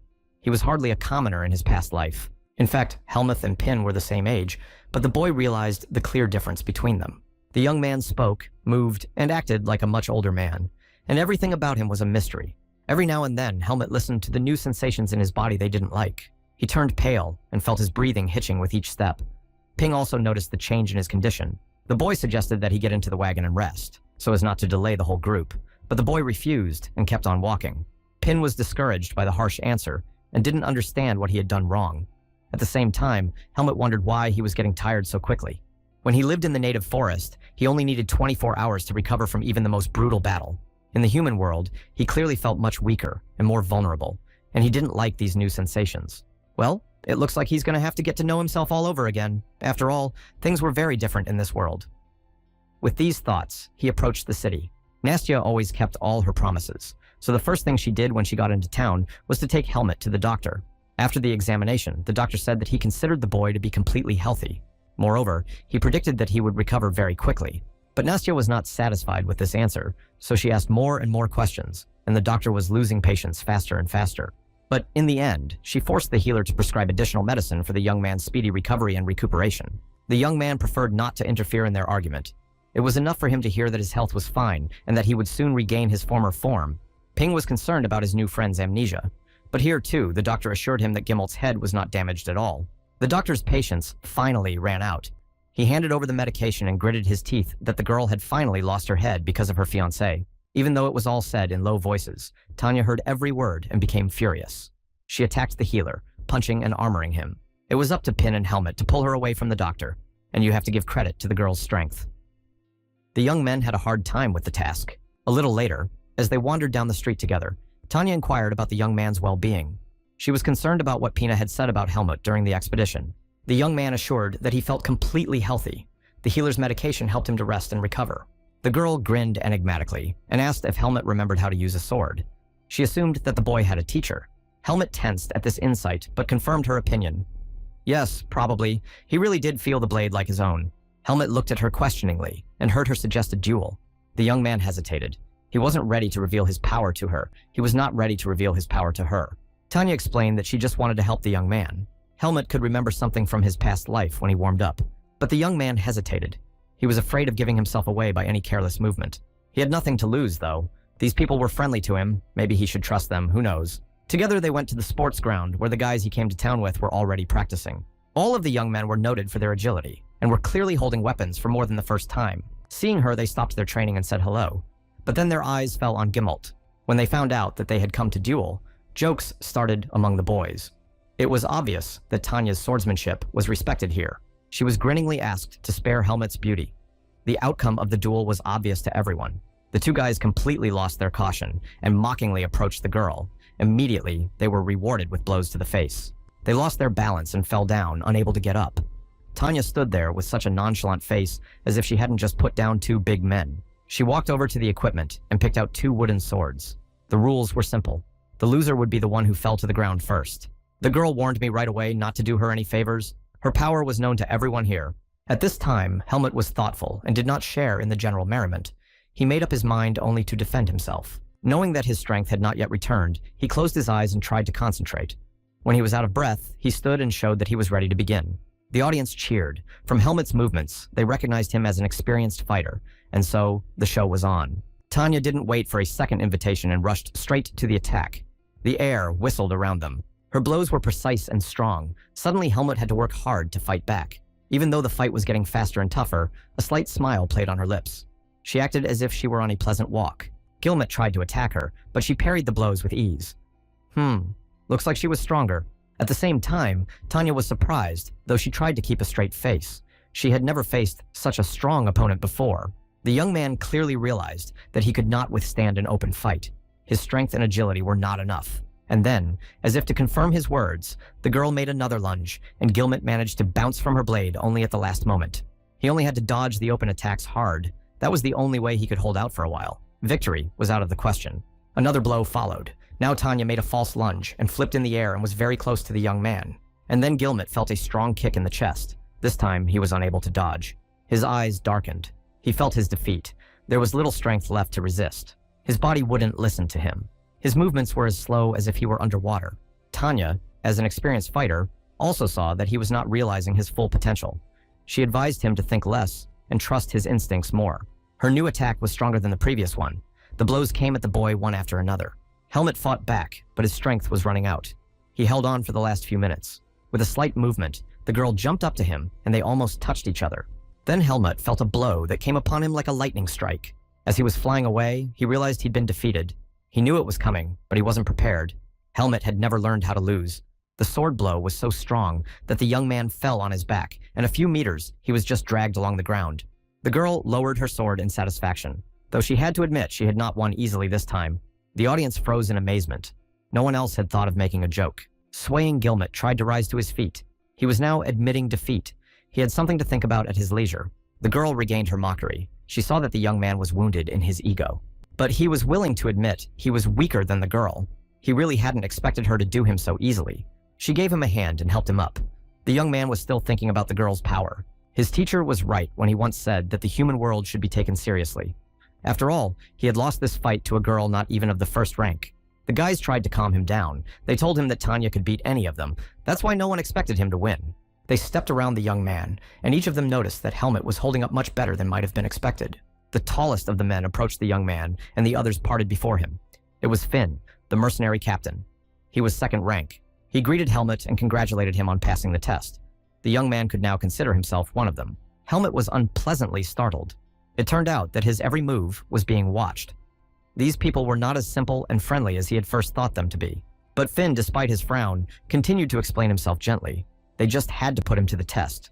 He confirmed that the boys were looking after him during the expedition. After all, they didn't take just anyone. The young man understood their behavior, but at the same time, he felt bitter that he could be abandoned at any moment. But then he was dealt another blow. Finn laughingly informed him that Tanya was his sister, and that the newcomers, unlike Helmet, were always trying to hit on her. He handed the young man a package. Inside was a certificate with a seal, so Gilmet became a mercenary of the 4th rank. After that, the young man was taken to the training ground. We had to introduce him to the rest of the team. The boys cheerfully greeted him, and each called his name and rank. The young men were making a lot of noise and joking around. All the members of the team were clearly pleased with him. The last one to approach him shyly was Pin. It turned out that this boy was also a squad member and a 4th-ranked mercenary. The young man was friendly to everyone, but his mind was reeling with the words of Darien, who had always warned him not to trust people. Helmet decided to find out the terms of his presence here. He asked Finn how much time he had to spend with the team. At the captain's puzzled look, he explained that his memory could come back at any moment, and then he might need to leave. The mercenary took these words with understanding. Of course, no one in the team was held by force, but it was not good to abandon the team during the mission. Helmet had no choice but to accept his current situation. After all, his new comrades could help him understand the mystery of his birth. It was the first time he had friends among humans. He was curious to know what that meant and why he needed them. There was a rumble, but the commander-in-chief's hand slammed sharply on the table. It had to be clearly understood that the upcoming task was too important, which means that only proven mercenaries should be used to carry it out. It's enough that first the boy, and now Helmet, has joined the team. Finn stepped in for the boys. He explained to Sir Miles that everyone on his team would be useful to the cause. Yeah, and he vets everyone before he enrolls them. The commander-in-chief relented and allowed the new mercenary to join the squad. After all, he trusted Finn as himself. Discussing the details of the upcoming operation, he and Finn were left alone in the office. It was necessary to find out how the latter felt about the help of Tariq's group. The mercenary commander reacted calmly despite the disagreement between the squads, so Miles sent him to rest until tomorrow morning. Finn stepped out and carefully closed the door behind him. Outside, his team was waiting impatiently for him. Tanya immediately jumped up to her brother and clarified whether everything had gone smoothly in the negotiations with the commander-in-chief. She then approached Helmet, noticing that he was looking away, silently and aloofly. The young man assured her that everything was fine, and he was waiting for further instructions. Instructions from the commander began. Ahead of us was an operation during which we would have to convoy a valuable cargo. Tanya added that she herself did not know what kind of valuable cargo they were going to carry, and therefore it was impossible to estimate the size of a possible ambush. Now, they should all get a good night's sleep and rest. After all, they had some fun days ahead of them. The mercenaries called out to Helmut before they dispersed. He stopped and looked at them questioningly. The boys explained that they didn't get along well with Tariq's squad. They asked him to ignore them if they started bullying Helmet as a newcomer. That was the end of the meeting, and everyone went their separate ways. The young man was left to himself, and looking up into the starry sky, realized how much he had to think about. Despite his reserved demeanor, he now felt a real rage at what had happened. Remembering the fight and his defeat, he tried to convince himself that he just hadn't recovered, and that's why he lost to Tanya. Such an explanation, however, did not satisfy him. His hands were as strong and dexterous as ever. How foolish to make excuses for himself. Well, Now he'll have to remember everything his mentor taught him from the beginning. And then maybe he can get his form back. Helmut sighed. He was now moving the same way he had in his first training sessions in the native forest. The next morning, the expedition set out on the road. Finn gave final instructions and directions. Tanya was in high spirits as usual and smiled happily, encouraging the others. Little Pin was next to Helmut. He reminded Helmut that he had had a hard time walking last time. Helmut was annoyed by this tutelage. He saw it as the boy's arrogance, so he answered him through gritted teeth that he could handle it. However, Pina didn't stop him from answering every once in a while. He tried to rouse the young man by patting him on the shoulder and talking about his first assignment. Helmut looked at him in surprise. The boy had just gotten his rank and was on a real mission. After a while, they came to the wagons full of cargo. Here, the commander-in-chief was already waiting for them. Finn saluted Sir Miles and waited for further instructions. During the last instructions, when the commander and the squad leader were finishing discussing the details of the upcoming expedition, a noise was heard from behind. Pin quietly tugged Helmut's sleeve and then cast a glance behind his back, as if urging him to turn around. It was the mercenaries from Tariq's squad approaching. Strong, tall young men with unkind and mocking looks. One of them, the most arrogant one, saw the new guys and immediately started insulting them. Pin, as the youngest and most inexperienced, immediately became furious, but Helmut continued to remain silent. But his calmness only inflamed the guy. He grinned and called Helmut a woman who hides behind the backs of others. The young man was looking at the squad and trying to figure out what to expect. The boys were brash and cocky, and they were always trying to humiliate him. They joked among themselves and talked so loudly that others could hear them, comparing themselves in power to demonic beasts. One of them, the loudest, especially disliked Helmut. He was clearly the leader of their group, but he didn't seem particularly strong. Well, we'll have to keep an eye on him until the mission is over. You could expect anything from this man. The expedition had been going on for several days now. The thugs of Tariq's squad had chosen Pin as their main target of ridicule. They laughed loudly as they clawed and insulted him. This time, he was stealthily tripped up and fell to the ground with a crash. This caused a great deal of hilarity and a flurry of new jokes. Ping had grown tired of being poked and taunted over the past few days. This time, he finally lost his patience and shouted at them. However, the mercenary of Tariq Kalem's group only smirked. He bowed sarcastically and apologized to Pin. What could the boy object to that? The mercenary didn't calm down. If Mr. Ping wanted to object, then of course let him try to clear things up. But the boy only sighed sadly and tried to get up from the ground. He knew there was no point in messing with the big man. Helmut came over to help Pin. Gently lifting him off the ground, he heard Kalem addressing him. Continuing to call him names, he promised to give him flowers when they met, and the new joke caused laughter among his companions. The young man struggled with himself for a few seconds, but then decided to keep silent. He began to lead Ping away from him. The thugs watched their backs, and were not happy. They enjoyed bullying those they chose as their victims, but they liked their reactions even more. Being ignored by Helmut, however, pissed them off, and they didn't know how to behave. His unconventional behavior surprised and made him wary. Maybe it wasn't a good idea to piss that boy off. Besides, they were always being watched. But Kalem was not in the habit of backing down. He was proud of his rank. He had recently been demoted to the 4th rank, and the memory of it made him furious. When he heard the lies about his broken arm, Pin couldn't stand it, and shouted that he was demoted because of a drunken brawl, for which he was grabbed by the throat and thrown aside. He believed that he had actually lost his rank because of his own brother. He was a second-rate officer and his immediate superior. That night, he threatened to fire him next time. This reminder finally pissed Kalem off, and he decided to take his anger out on the boys. Walking over to his team, he pushed one of them away with force, and immediately smirked, as if justifying his actions with a joke. He was up to something, but he didn't want to get into it on his own, so he got his team to help him. He always came up with something funny in the end, and they liked to have fun as much as they liked to fight. On one of the days when the whole crew was at rest, Pin continued to complain and grumble. He was being pestered again, and was holding back with all his might. The boy couldn't understand why Kalem, who had the 3rd rank, was placed next to them. There was clearly something wrong. I can't believe these thugs are getting away with this. It was useless to complain in such a situation, and there was no one to complain to. Pin decided to shake off his sadness and walk to the river to get some water. The walk would help him unwind. The boy had an easy and cheerful disposition, so he instantly switched gears and grabbed the pails and joyfully strode into the woods. He was very uneasy around Tariq's squad. He had to be on his guard at all times, because what good could be expected from these guys? It was a long walk through the forest to the nearest river, and Pin was tired. So he decided to get some water and lie down to rest. He felt tired all the time. He couldn't sleep well at night because of his dangerous proximity to the demonic beasts. The boy had moved far away from the camp and knew he was alone here, and began to speculate aloud about his future career, wondering when he would get the 3rd rank. But then there was a rustling of leaves and a mocking giggle from behind him. He recognized the voices at once and knew he was in trouble. He turned around, and his suspicions were confirmed. They were the most bullied of Tariq's crew, and they'd obviously come here for a reason. They slowly began to come closer and closer to him. He felt like he was about to get hurt. He realized that no one could save him here, and it would be useless to resist. Calum, as the ringleader of the group, looked the most dangerous. Ping knew that he was not only capable of meanness, but also of maiming. He was already a household name around town. The ringleader walked over to Pin, grabbed him sharply, and threw him to the ground. The boy was on the ground. As he lay on his stomach, he felt a booted foot on his back. Everyone around them burst into laughter. Callan continued to press the boy into the ground, making jokes at Helmut. He couldn't forget his ignoring of him. Before they came here, they called the young man, and he was about to show up. Well, now they can see if he's a real man. A moment later, footsteps were heard. He turned around and saw that it was Helmut who was leading them. He was glad the young man had come alone. It would be much easier to deal with him without witnesses, and it would be less of a problem later. Helmut saw what was going on and quickly assessed the situation. He knew that they would not leave him alone, and that they would have to face him. Some people were similar to the demonic beasts he'd met in the forest. Like them, humans here secured their status through power. Then Helmut would be able to adapt to the human world much faster. After all, the difference between his past life and his present was not that great. Big guys began to grin at him and surround him. Apparently, a fight was about to break out. The teacher was right about not trusting people.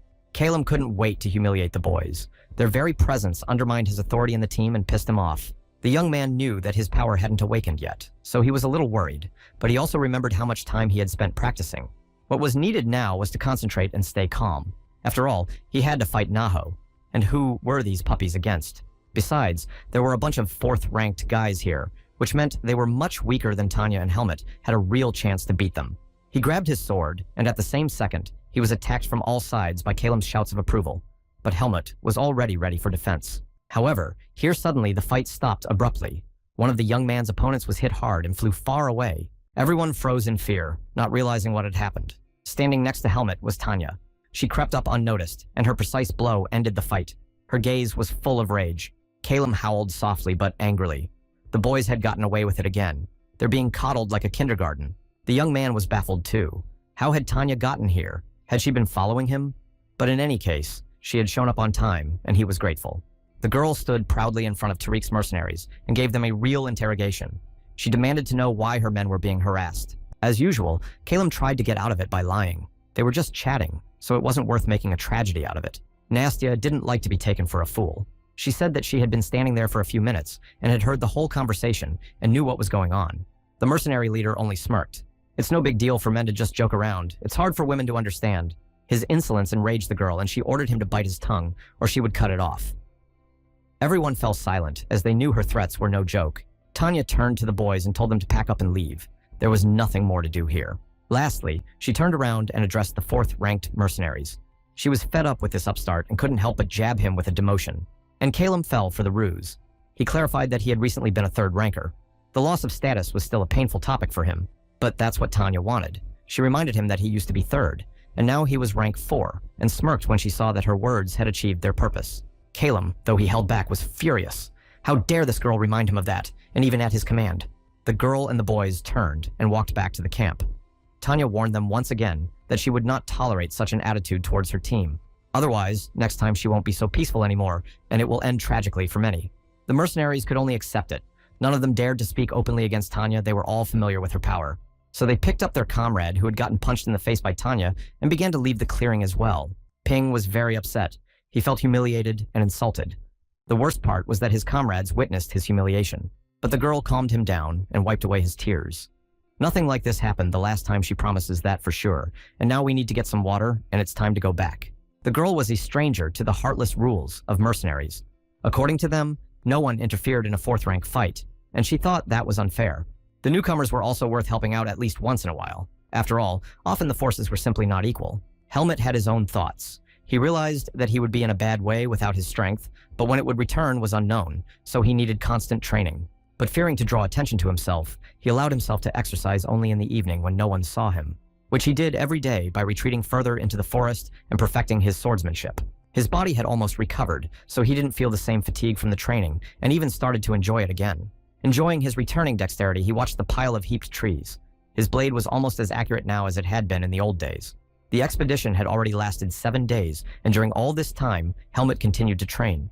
Sometimes it seemed to him that he was almost back in shape, but there was still one problem, and he returned to it every time his hand clutched the sword. Even though his body was strong, agile, and fast, it wasn't enough. He knew he could do so much more. Still, Helmut was not ready to use his power, and it was somewhere wandering in him waiting to be awakened. He remembered Darian's words well. Power is liquid. The body is a vessel. So his body wasn't ready to be filled with the power of real strength. And now he'll be satisfied with the brute force he has too. Finn was giving a briefing. They were entering the forest, and now it was forbidden to be alone, and even to go for water with a mercenary of the 3rd rank. Pin rejoiced at this information. He felt unsafe around the native forest, and glad that someone would always be there for him. The young man didn't like the new rules. Now his training was over, he could only hope that his strength would return on its own. He was brought out of his reverie by Pin's voice. He asked if Gilmut had seen dynamic beasts before. His teammates frightened him with stories about monsters, with sharp teeth and 2 pairs of eyes. The boy couldn't get it out of his head. Helmut looked at him carefully and marveled again. They were practically the same age, but sometimes it seemed like a lifetime apart. The young man remembered the monsters he had met in the forest. Not all of them were scary, but there were some good ones. The boy was visibly relieved, but was immediately alarmed. Had a piece of memory come back to Helmut? What else did he remember? The young man felt annoyed. He shouldn't have given himself away so obviously. It was good that only Ping could hear it. The mission continued, and the team walked leisurely through the forest. Everyone was already tired and wanted this expedition to be over at last. One of the mercenaries stopped and was thirsty. He took out his flask and was about to drink when he noticed that the container had a hole in it, and almost all the water was gone. His friend, seeing his irritation, jokingly remarked that it was not worth saving so much and that he should buy a new flask when he arrived in town. The main thing for almost everyone here was to make money. None of them would go on such assignments if they had extra money. Although it had been quiet for many days, and maybe they were in for an easy score, so they decided to celebrate the mission in a bar as soon as they reached the city. As they chatted and dreamed aloud, they were already choosing what kind of beer they would drink and what they would snack on. Laughter broke out every now and then one of them felt a whirlwind of air that touched his hair, though there was no wind. When he turned around, he saw a terrible picture. His comrade was in the clutches of a huge demonic beast and was clearly not showing signs of life. In 1 second, his life was cut short. The monster was of terrifying size, and its fierce, merciless eyes were already prowling around looking for a new victim.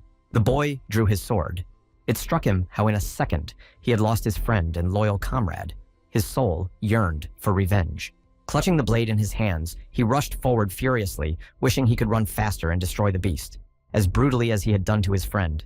The team tried to stop him, and the order to not engage him alone rang out after him. Meanwhile, the demonic beast saw the approaching man and extended its huge paws with long claws towards its new victim.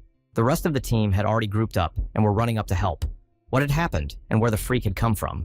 They didn't even have time to hear him approach. Finn was especially upset. As commander, he should have been able to smell an ambush. He shouldn't have been so relaxed. It had cost the life of one of his men.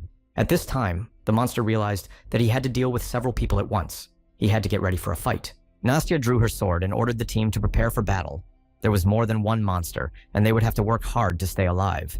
On alert, the squad waited for the demonic beast to approach. Right now, their lives hung in the balance. Helmut listened to himself and found that he felt impatience and tingling in his fingers.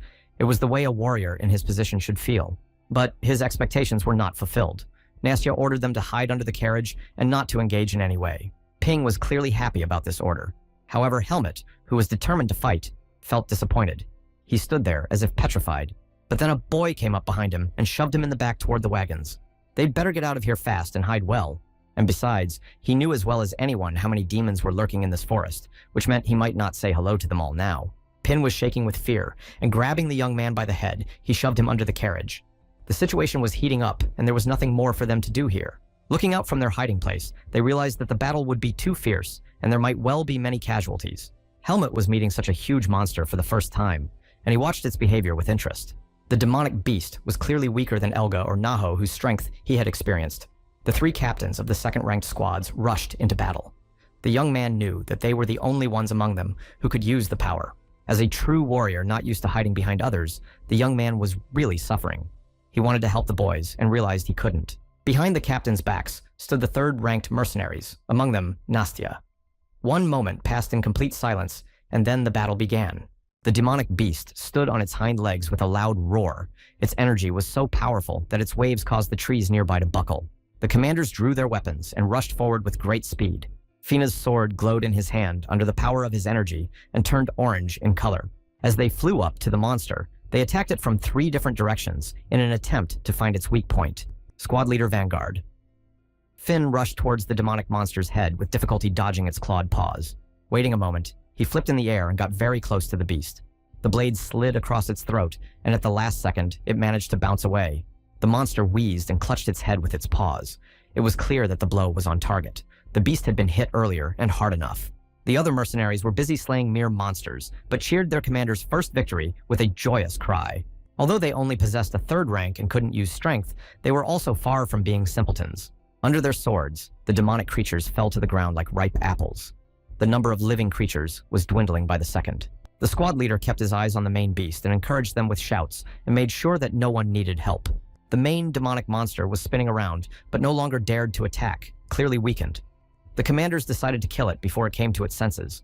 As they rushed forward, they attacked him again from different directions, and with their strength, their blows were as powerful as the beast's. Finding himself face to face with the demonic beast, Finn realized that the decisive moment had come, and now the outcome of this battle depended on him. It took him only a second to concentrate all his strength into his sword and make one last dash. Its power was so strong that the rest of the commanders had to do their best not to fly off to the side. Another attack, and the monster fell to the ground with a terrifying thud. It was clearly no longer strong enough to resist. He roared in an expression of pain and hatred for humans. The ground shook under his cry. In the meantime, Nastya, having easily dealt with her last enemy, supported her brother, and a slight smile played on her lips as usual.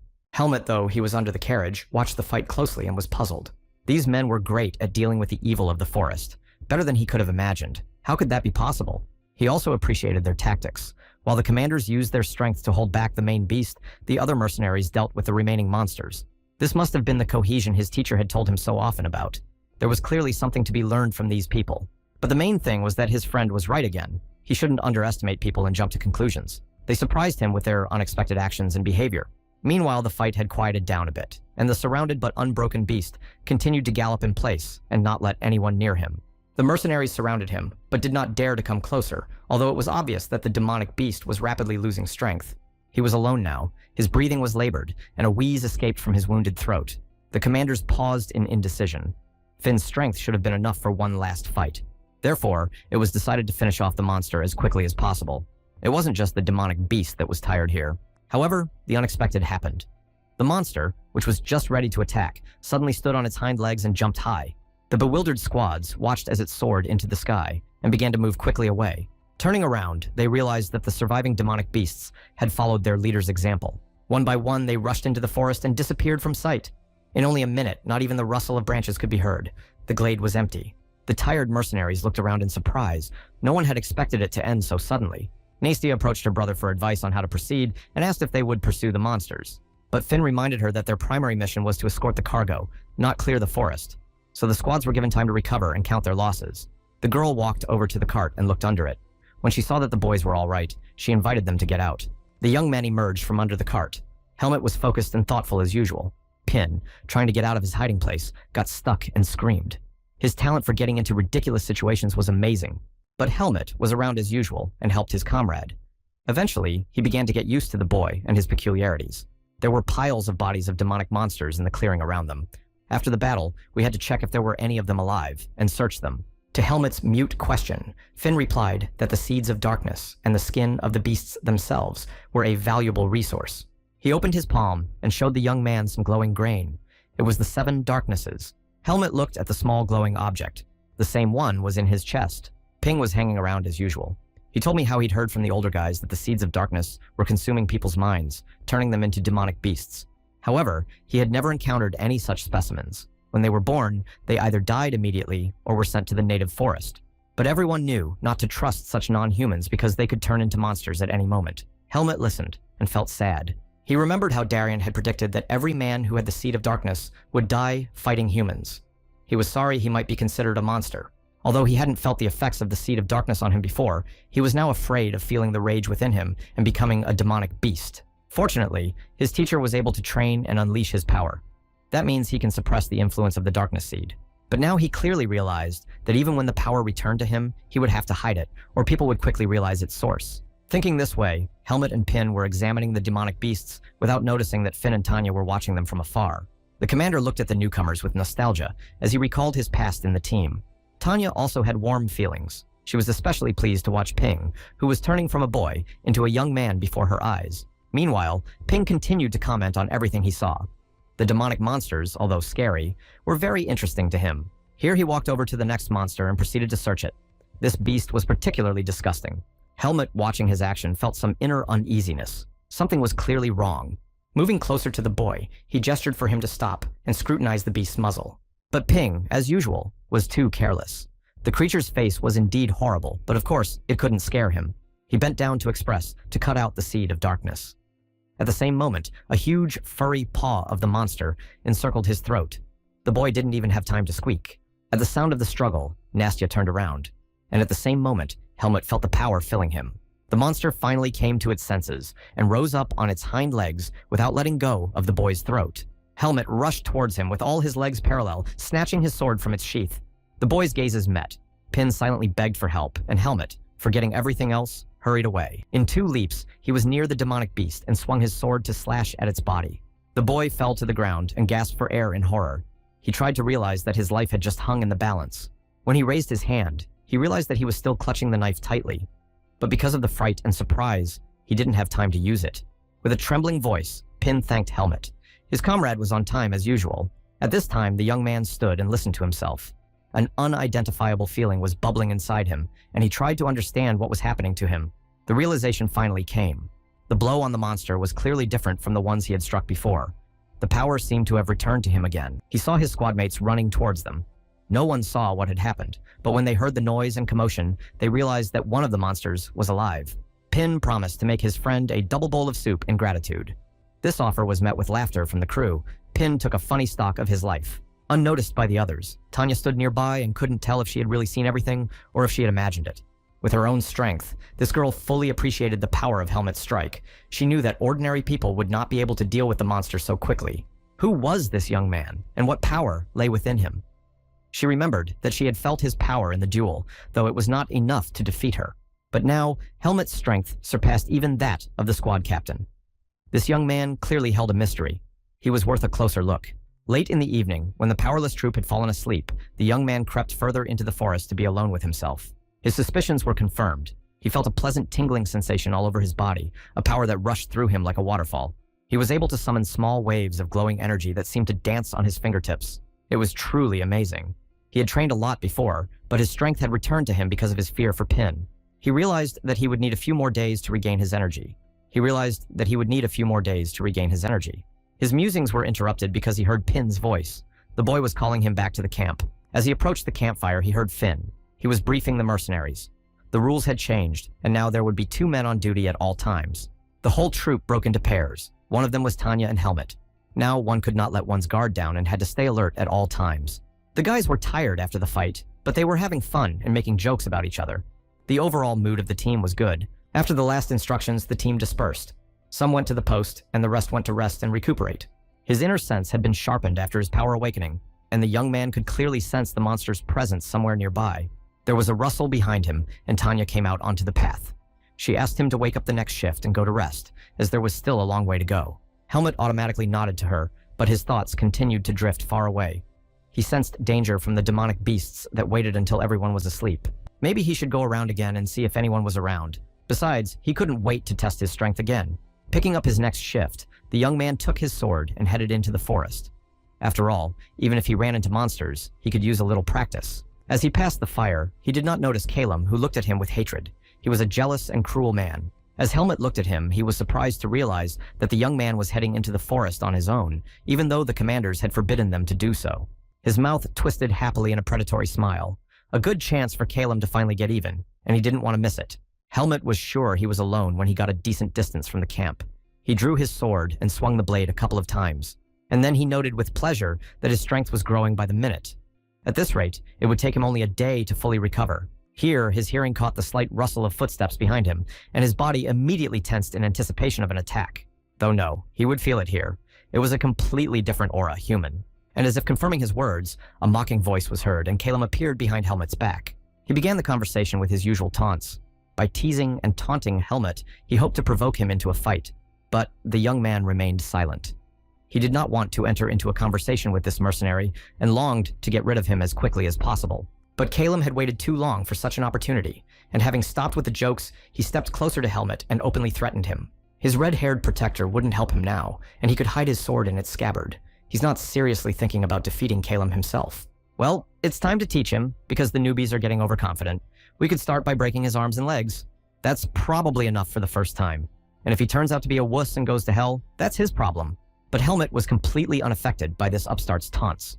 Only a man who didn't feel confident in his own abilities could behave like that. What could Calum really do to him now that he's awakened to his power? The mercenary was discouraged by this calmness. Usually his victims showed fear and terror before him. Finally, the young man turned around. He had heard that mercenaries always help each other, but it turned out that there were some people who acted like demonic beasts. Looking Calum straight in the eye, Helmut reminded him that he was a human, not a monster, and should behave appropriately. The man was dumbfounded by these instructions, his eyes flapping and his mouth opening silently. But after a few seconds, he burst into mocking laughter. Well, he's been called a beast more than once, and now he's going to prove to the boy that he can tear anyone apart. Helmut had seen the strong eat the weak many times in his life, and he, as the strongest, had chosen his prey. His hand clutched his sword. He's ready to show who's who. Clenching his hand into a fist, Calum began to advance on Helmut, unarmed. He dreamed of crushing the puppy's skull with his bare hands. But the unexpected happened. His fist was intercepted by Helmut's hand, and it was as if it were clamped in metal pincers. Such resistance made him confused. As he tried to get free, he felt the force squeezing his arm harder and harder each time. And with a light press of his fingers, the young man made Calum fall to the ground and scream in pain. He was truly furious and cursing. But it wasn't only from the pain that he was really struck by the power that Helmut possessed. But the young man did not unclench his hand and did not let him go. At first, he had thought Calum a dangerous beast, but now he realized that his instincts were worse than the monster's. Realizing Helmut's power, he must submit to the hierarchy and know his place. But the mercenary was not willing to submit. He could not lose, and now he was ready to do anything to win. Helmut was ready for a fight, and after releasing the thug's arm and tossing him aside, he stood waiting for the attack. Calum's hand reached for his sword, and pointing the blade directly at the young man's chest, he lunged forward. Helmut didn't even move as he fought off the blows. You could tell by the look on his face that he was desperately bored. The mercenary, burning with rage, struck more and more blows, and saw that they did not bring any damage to his opponent. All composure left him. He wiggled around, trying to find some weakness in Helmut. And then an incredible thing happened before his eyes. The sword of power shone in his hands, his face darkened, and his eyes filled with rage. One light swing of the sword, and the mercenary flew far to the side. Stunned, he fell to the ground. He also felt a sharp pain in his legs. His opponent's blade had gone through his tendons, and blood was dripping down his boots. Cursing Helmut, he tried to clamp the wounds with his hands and stop the bleeding, but realized it was useless. The young man looked at his sword, which continued to glow with energy. He hadn't planned to use the power, but he couldn't contain it. He turned around and thought without much pity that if Calum escaped, his secret would be revealed. As he watched him crawl like a wounded animal, a dark feeling filled his heart, and the pitiful pleas for mercy did not move him. He felt a burning sensation in his chest and knew it was the seed of darkness. It was growing more and more powerful over him with each passing second. His eyes turned black and his mouth curved into a wicked grin. Now he was clearly enjoying the sight of his defeated foe. Yes, this animal should not survive. The thought tickled his nerves pleasantly. But immediately Helmut's mind cleared and returned. He clenched his fists against the seed of darkness because he did not want to become a murderer. Now he was well aware that his actions were not led by himself, but by the demon that lived inside him and wanted to break out. Touching his chest, he realized that the seed of darkness had awakened along with his power and gained new power. He felt like a demonic beast for a moment, and everything human in him was forgotten. And in order not to lose the man in him, Helmut must constantly keep himself in control and not let the monster out. He took a few breaths and exhaled to regain his composure and calm down. Sweat dripped down his face from the exertion. When his breathing recovered, he remembered everything that had happened here, and he blacked out. Turning around, he realized that Calum had escaped. He had to crawl, and the tracks stretched into the forest. After a few meters, Helmut caught up with him. The mercenary crawled with his last strength. He had lost a lot of blood. Even so, he continued to marvel at Helmut's strength. How could he be stronger than the monster if he was only a rank 4? In his fever, Calum thought he was about to crawl to the camp. In fact, he was going the other way. The monster was watching him from the tree, and just when he thought he could survive a little longer, the demonic beast struck him with a crushing blow. The young man only heard the sound of a brief struggle in the distance and felt, rather than realized, that there was a demonic beast somewhere nearby. The sound was familiar to him. He hurried deeper into the forest. His instincts did not fail him. Not far from the clearing where the skirmish had taken place, he saw a monster clawing at its victim. After a second, their gazes met. The beast no longer struck fear or apprehension in the young man, He calmly approached him and stopped almost beside him, but he kept his hand on the hilt of his sword, just in case. Raising his voice so that the beast could hear him, he firmly reported that he had taken his prey. His voice, calm and clear, made the monster tense. Surprisingly, it didn't show any aggression or try to attack. Well, the young man, being half human, half beast, could not leave this encounter without a fight. As Calum used to say, the strong eat the weak. Helmet was outnumbered this time. He knew he had enough power to win.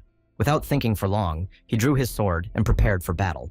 But the demonic beast continued to stand there and stare at him without lowering his eyes. He clearly didn't want a fight. However, Helmet continued to advance. This monster must be dealt with right here and now. The creature grinned and growled, but its eyes read fear and distrust. And once again, the young man realized that this was not a simple demonic beast. He could clearly sense the power of his opponents. Well, he'll deal with that later. Now the monster can grab his prey and get out of here, or he's in trouble. The demonic beast, although it couldn't speak, clearly understood him. But he didn't dare to interfere. Standing over his victim, he pondered his decision for a few more seconds, apparently assessing the strength of his opponent one last time. Then his growl echoed throughout the forest. He was unhappy that he had to retreat.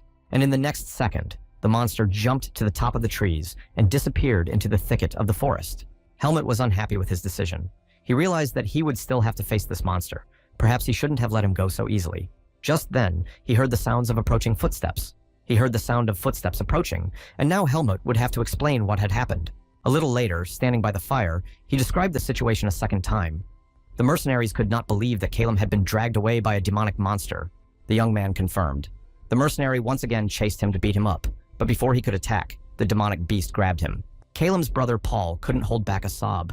Whatever his brother was, he loved him and was his only family. Tarek's squad commander, on the other hand, apologized because a member of his squad put Helmet in danger. After all, Helmet had almost died because of that scoundrel. And now a simple apology was going to make things right. And besides, Calum's commander obviously knew what he was doing. He did, but he kept quiet, even though he could have prevented it. But here the girl was interrupted by Calum's brother. Upset by his loss, he did not want to hear the insults. He reminded me that Calum was his only brother, and now everyone should think carefully before opening their mouths and saying anything about him. But Nastia stood her ground. She, like everyone else here, realized that if this mercenary had been corrected in time, the tragedy would never have happened. Paul was furious. According to this girl, not only Calum himself, but he himself was now responsible for the tragedy. By insulting him, she insulted the entire squad, and now she'll either apologize or take responsibility for what she said. But Sir Miles intervened in the dispute. The commander-in-chief stepped forward and silenced them all with a glance. He reminded them that now was the time to stick together. So each mercenary had to pull himself together in time and not forget himself. Of course, Tarek's unit was guilty and will receive the punishment they deserve. And Sir Miles will choose what punishment. So let the vanguard keep their mouths shut. Then he turned to Helmet and promised to compensate him for the damage. And those who didn't survive couldn't be helped. Nastia obeyed and immediately took a step back. She knew exactly how important discipline was, especially in such acute moments of work. The commander-in-chief sighed in relief when he saw that everyone had silently submitted. But relations between the groups were deteriorating, and something had to be done about it. What was important now was to develop a plan to deal with the monsters quickly and with the least amount of casualties. Until then, everyone had to be careful. The talking was over. Everyone went to their places for the night. Helmet turned to leave too, but was poked in the head. The grip was quite weighty, and the young man felt the pain. Tanya had a heavy hand, and he had already learned that. The girl was standing right in front of him, and was clearly annoyed. How could Helmet be so careless that he almost lost his life? There were clear instructions. It was enough to just tell her earlier that Calum wasn't giving him a pass, and Tanya would have dealt with him herself. The young man silently swallowed these unfair words. He couldn't admit that he was in the forest for the team and not for himself. But the girl had already cooled down.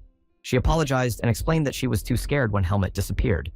After all, she had to be more careful herself after the incident with Pin. Now the young man must take care of himself and not go anywhere alone. Her look was kind and slightly guilty. She was already regretting her outburst. Helmet had been through enough, and now she and her moralizing. The young man looked at her as if he wanted to say something. Finally, he broke his silence and mumbled an apology. A warm feeling washed over him, and his eyes were watering. He remembered his teacher, the first and so far the last person who had always cared for him and loved him like a son, though he couldn't put it into words. Tanya also cared for Helmet, and that was new to the boy who had grown up in the forest near demonic beasts. It was time to end the heartwarming conversation. The girl smiled again and ruffled his hair. How could anyone be angry with such a handsome man? Helmet was grateful for the fleeting but warming feeling. It was so human. Of course he would be more careful. The next day was gray and rainy. Everyone was in a dull mood. The loss of a mercenary was always a great hardship for the squads. It was unacceptable to allow further losses. We had to get out of this place as soon as possible. The monster had already tasted human blood and was too dangerous.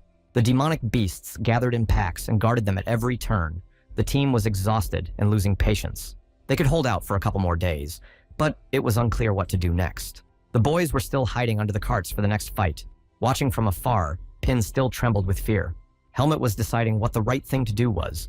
He felt in his gut the presence of the main beast somewhere nearby. It watched, but it didn't come close. In return, it sent out clouds of small monsters every day, probably trying to wear the crew down. Looks like he was getting ready for something big, which meant we couldn't let our guard down for a second. The two teammates were sitting in the distance and reasoning that at this rate, they would soon be covered from head to toe with wounds. The situation was becoming unbearable. Their chief stood off to the side and watched his squad. He knew as well as anyone that they wouldn't last much longer. Nastya approached him. She noticed that there were more and more wounded in the squad, while the attacks continued unabated. At least everyone was alive, and there were no seriously wounded. And the boys did well. Ping had done well in his first small fight. Thanks to his innate instincts, he was a great dodger, and Helmet always had his back, so they made a great team. Nastya was just about to start a conversation with her brother about Helmet. She kept putting it off, but now it was time to share her observations. But Finn didn't listen to her and continued to think out loud. It bothered him that the demons had chosen their squad to attack. It seemed like a coincidence. But today it became clear that Tariq's squad was fighting off single beasts, while the vanguard was taking on dozens of monsters. But their team had already lost 3. And because of the disagreement, it was pointless to rely on their help. They were clearly not in a hurry to put themselves in harm's way for their comrades. The squad leader agreed. He had to rely on himself and be extremely cautious, but his heart ached for his comrades. We need to remain steadfast and hold on to each other. After all, they have long been family and friends. Then it will be possible to endure all the hardships together. Night had fallen, and the bright moon illuminated everything around them. It helped the sentries to watch the forest. One of the covered wagons had been fitted up as an office for the commander-in-chief, and now a small council was being held there. Sir Miles was visited by Paul, the brother of the dead Calum. The commander-in-chief had also noticed the monster's interest in one team only. He feared some kind of setup from the monsters and wanted to discuss further tactics. But Paul was silent, giving the commander-in-chief a chance to speak. He realized that the vanguard would not be able to hold out forever, and despite past strife, he asked Tariq's squad to help, for the safety of all. Paul listened in silence. But he had a look of displeasure on his face. How to explain to his superiors that he didn't want to put his men in harm's way, and for whom too? Well, I guess I'll have to be blunt. He coughed and explained that he wouldn't help, because he didn't see the point of it. The commander-in-chief looked at him in shock. How could he say such a thing knowing the mercenaries' charter and unspoken rules? But Paul was unstoppable. Of course the vanguard would be destroyed sooner or later, but so what? Why think about general security now? You need to look at things realistically and act effectively. The valuable cargo was in the wagons of Tariq's squad. It was worth distracting the demonic beast with vanguard mercenaries and getting out of the cursed forest. Sir Miles was amazed at Paul's cynicism and lack of conscience. How could he be so inhuman to people? But Calum's brother continued to exhort in a coaxing voice. There was no time to think of conscience when lives and the profit of the cargo were at stake. After all, the word honor only sounded beautiful, but what did it mean on the threshold to oblivion? Here, it was worth thinking calmly and coolly. One must always remain honest with oneself. After all, the main task of everyone is to survive on their own. The commander-in-chief clenched his fists in anger, but he didn't argue. He realized that the beasts were slowly sucking the strength out of the mercenaries, and there was still a road ahead. Now to lose the men meant losing the cargo. And after all the compensation, Sir Miles would have no choice but to declare bankruptcy. Though, of course, the final choice was up to the commander-in-chief. There were other ways. They just weren't as profitable. The decisive moment had come. He had to choose, but Sir Miles's conscience was still struggling with his cold and calculating mind. The next day was no different from the previous day. The monster attacks had not stopped since early morning. It was not yet noon, and the team was already tired. Even the horses felt the hopelessness and behaved extremely nervously, and days of travel lay ahead of them all. This time, Tariq's squad didn't even move when they were attacked. Such behavior was beyond all bounds of decency and common sense. Finn and Nastya reasoned that at this rate, nothing good was waiting for the whole expedition. At that moment, there was a noise up ahead. The two squads that were ahead accelerated sharply, sending the horses and wagons into a gallop. The mercenaries themselves began to run at a fast pace. The vanguard froze in amazement and stared at them in silence, not understanding what was happening. The picture was unusual and sometimes funny. The mercenaries turned around as they ran away. They were checking to see if their vanguard comrades were chasing them. Nastya was the first to come to her senses and shouted angrily after them, but no one even thought of stopping. Her brother, the commander and second-ranked mercenary, also turned to shouting, but all of the commander's orders to stop running and stop flew into the void. The realization came quickly. They had been betrayed, left to the monsters, and now they would have to make it on their own, or stay in this land forever. Betrayal. It wasn't a word used by mercenaries, and Finn had never encountered anything like it before. But when he turned around, he realized that there was no time for reasoning and frustration. Dozens of evil glowing eyes were already staring at them from the thicket. They were monsters. Helmet alone remained calm as usual. He had expected something like this, but he didn't think it would happen so quickly. Standing in the clearing and preparing for battle, the mercenaries from the squad spun around trying to get a rough idea of the number of demonic beasts attacking. Meanwhile, the young man was trying to digest his new discovery. People could save themselves, even if they put the lives of their comrades on the line. The monsters were getting bigger by the second, and the guys realized more and more clearly that not everyone would be able to withstand today. Some would surely fall. The forces were too unequal. The only thing that could save the situation was the sword and Helmet's strength. In the meantime, the command of the final was heard, calling for battle. Everyone got into position. There was no fear now. They were all warriors and would remain so until the end. One by one, demonic beasts began to emerge from the thicket and came closer and closer. It seemed as if the entire native forest was up against the vanguard squadron. The swords flashed, cutting through the air with their blades. The creatures fell and roared, and the mercenaries' hands never tired of hacking down more and more enemies. In this fight, even Nastia finally grew serious. Her eyebrows shifted with tension. Never before had she fought as desperately as she did now. The squad leader took on the strongest enemies. Using his second-rank power, he slashed the monsters faster and faster.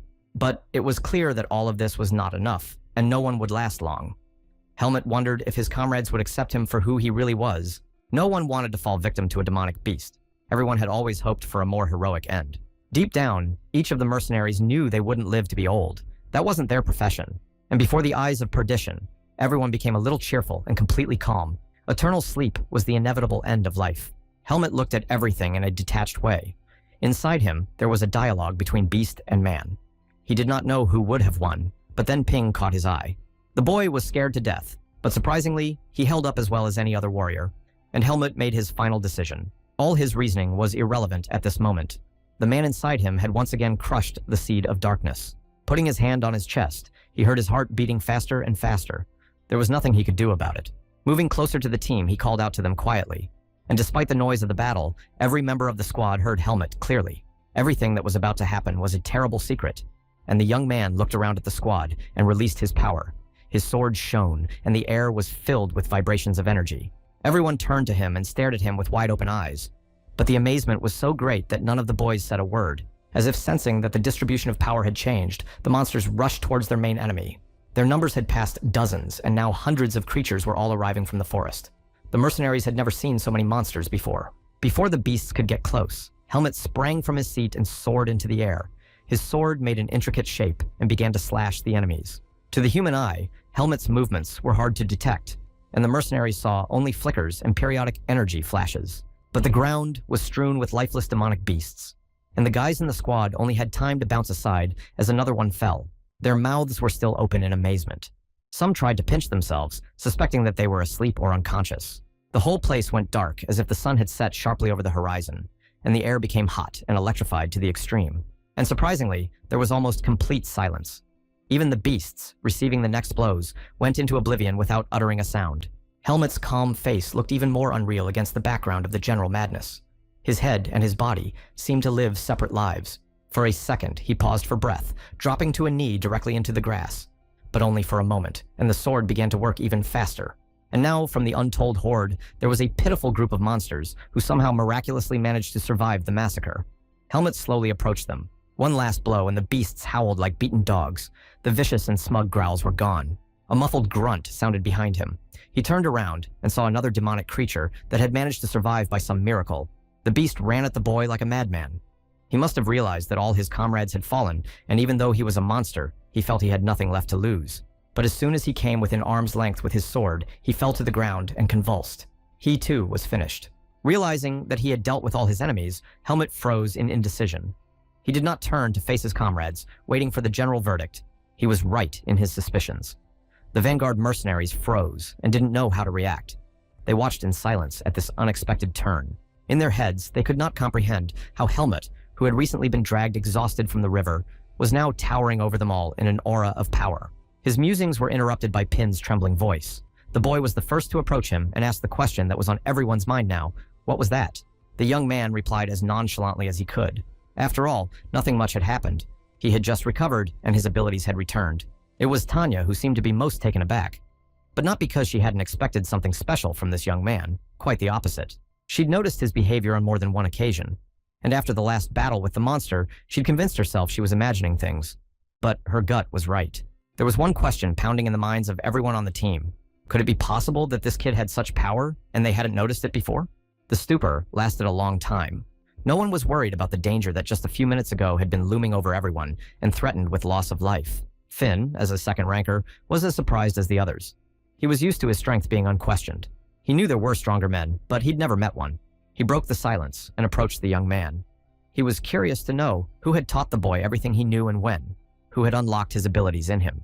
But even though Helmut had decided to trust these people, the whole truth was not to be revealed.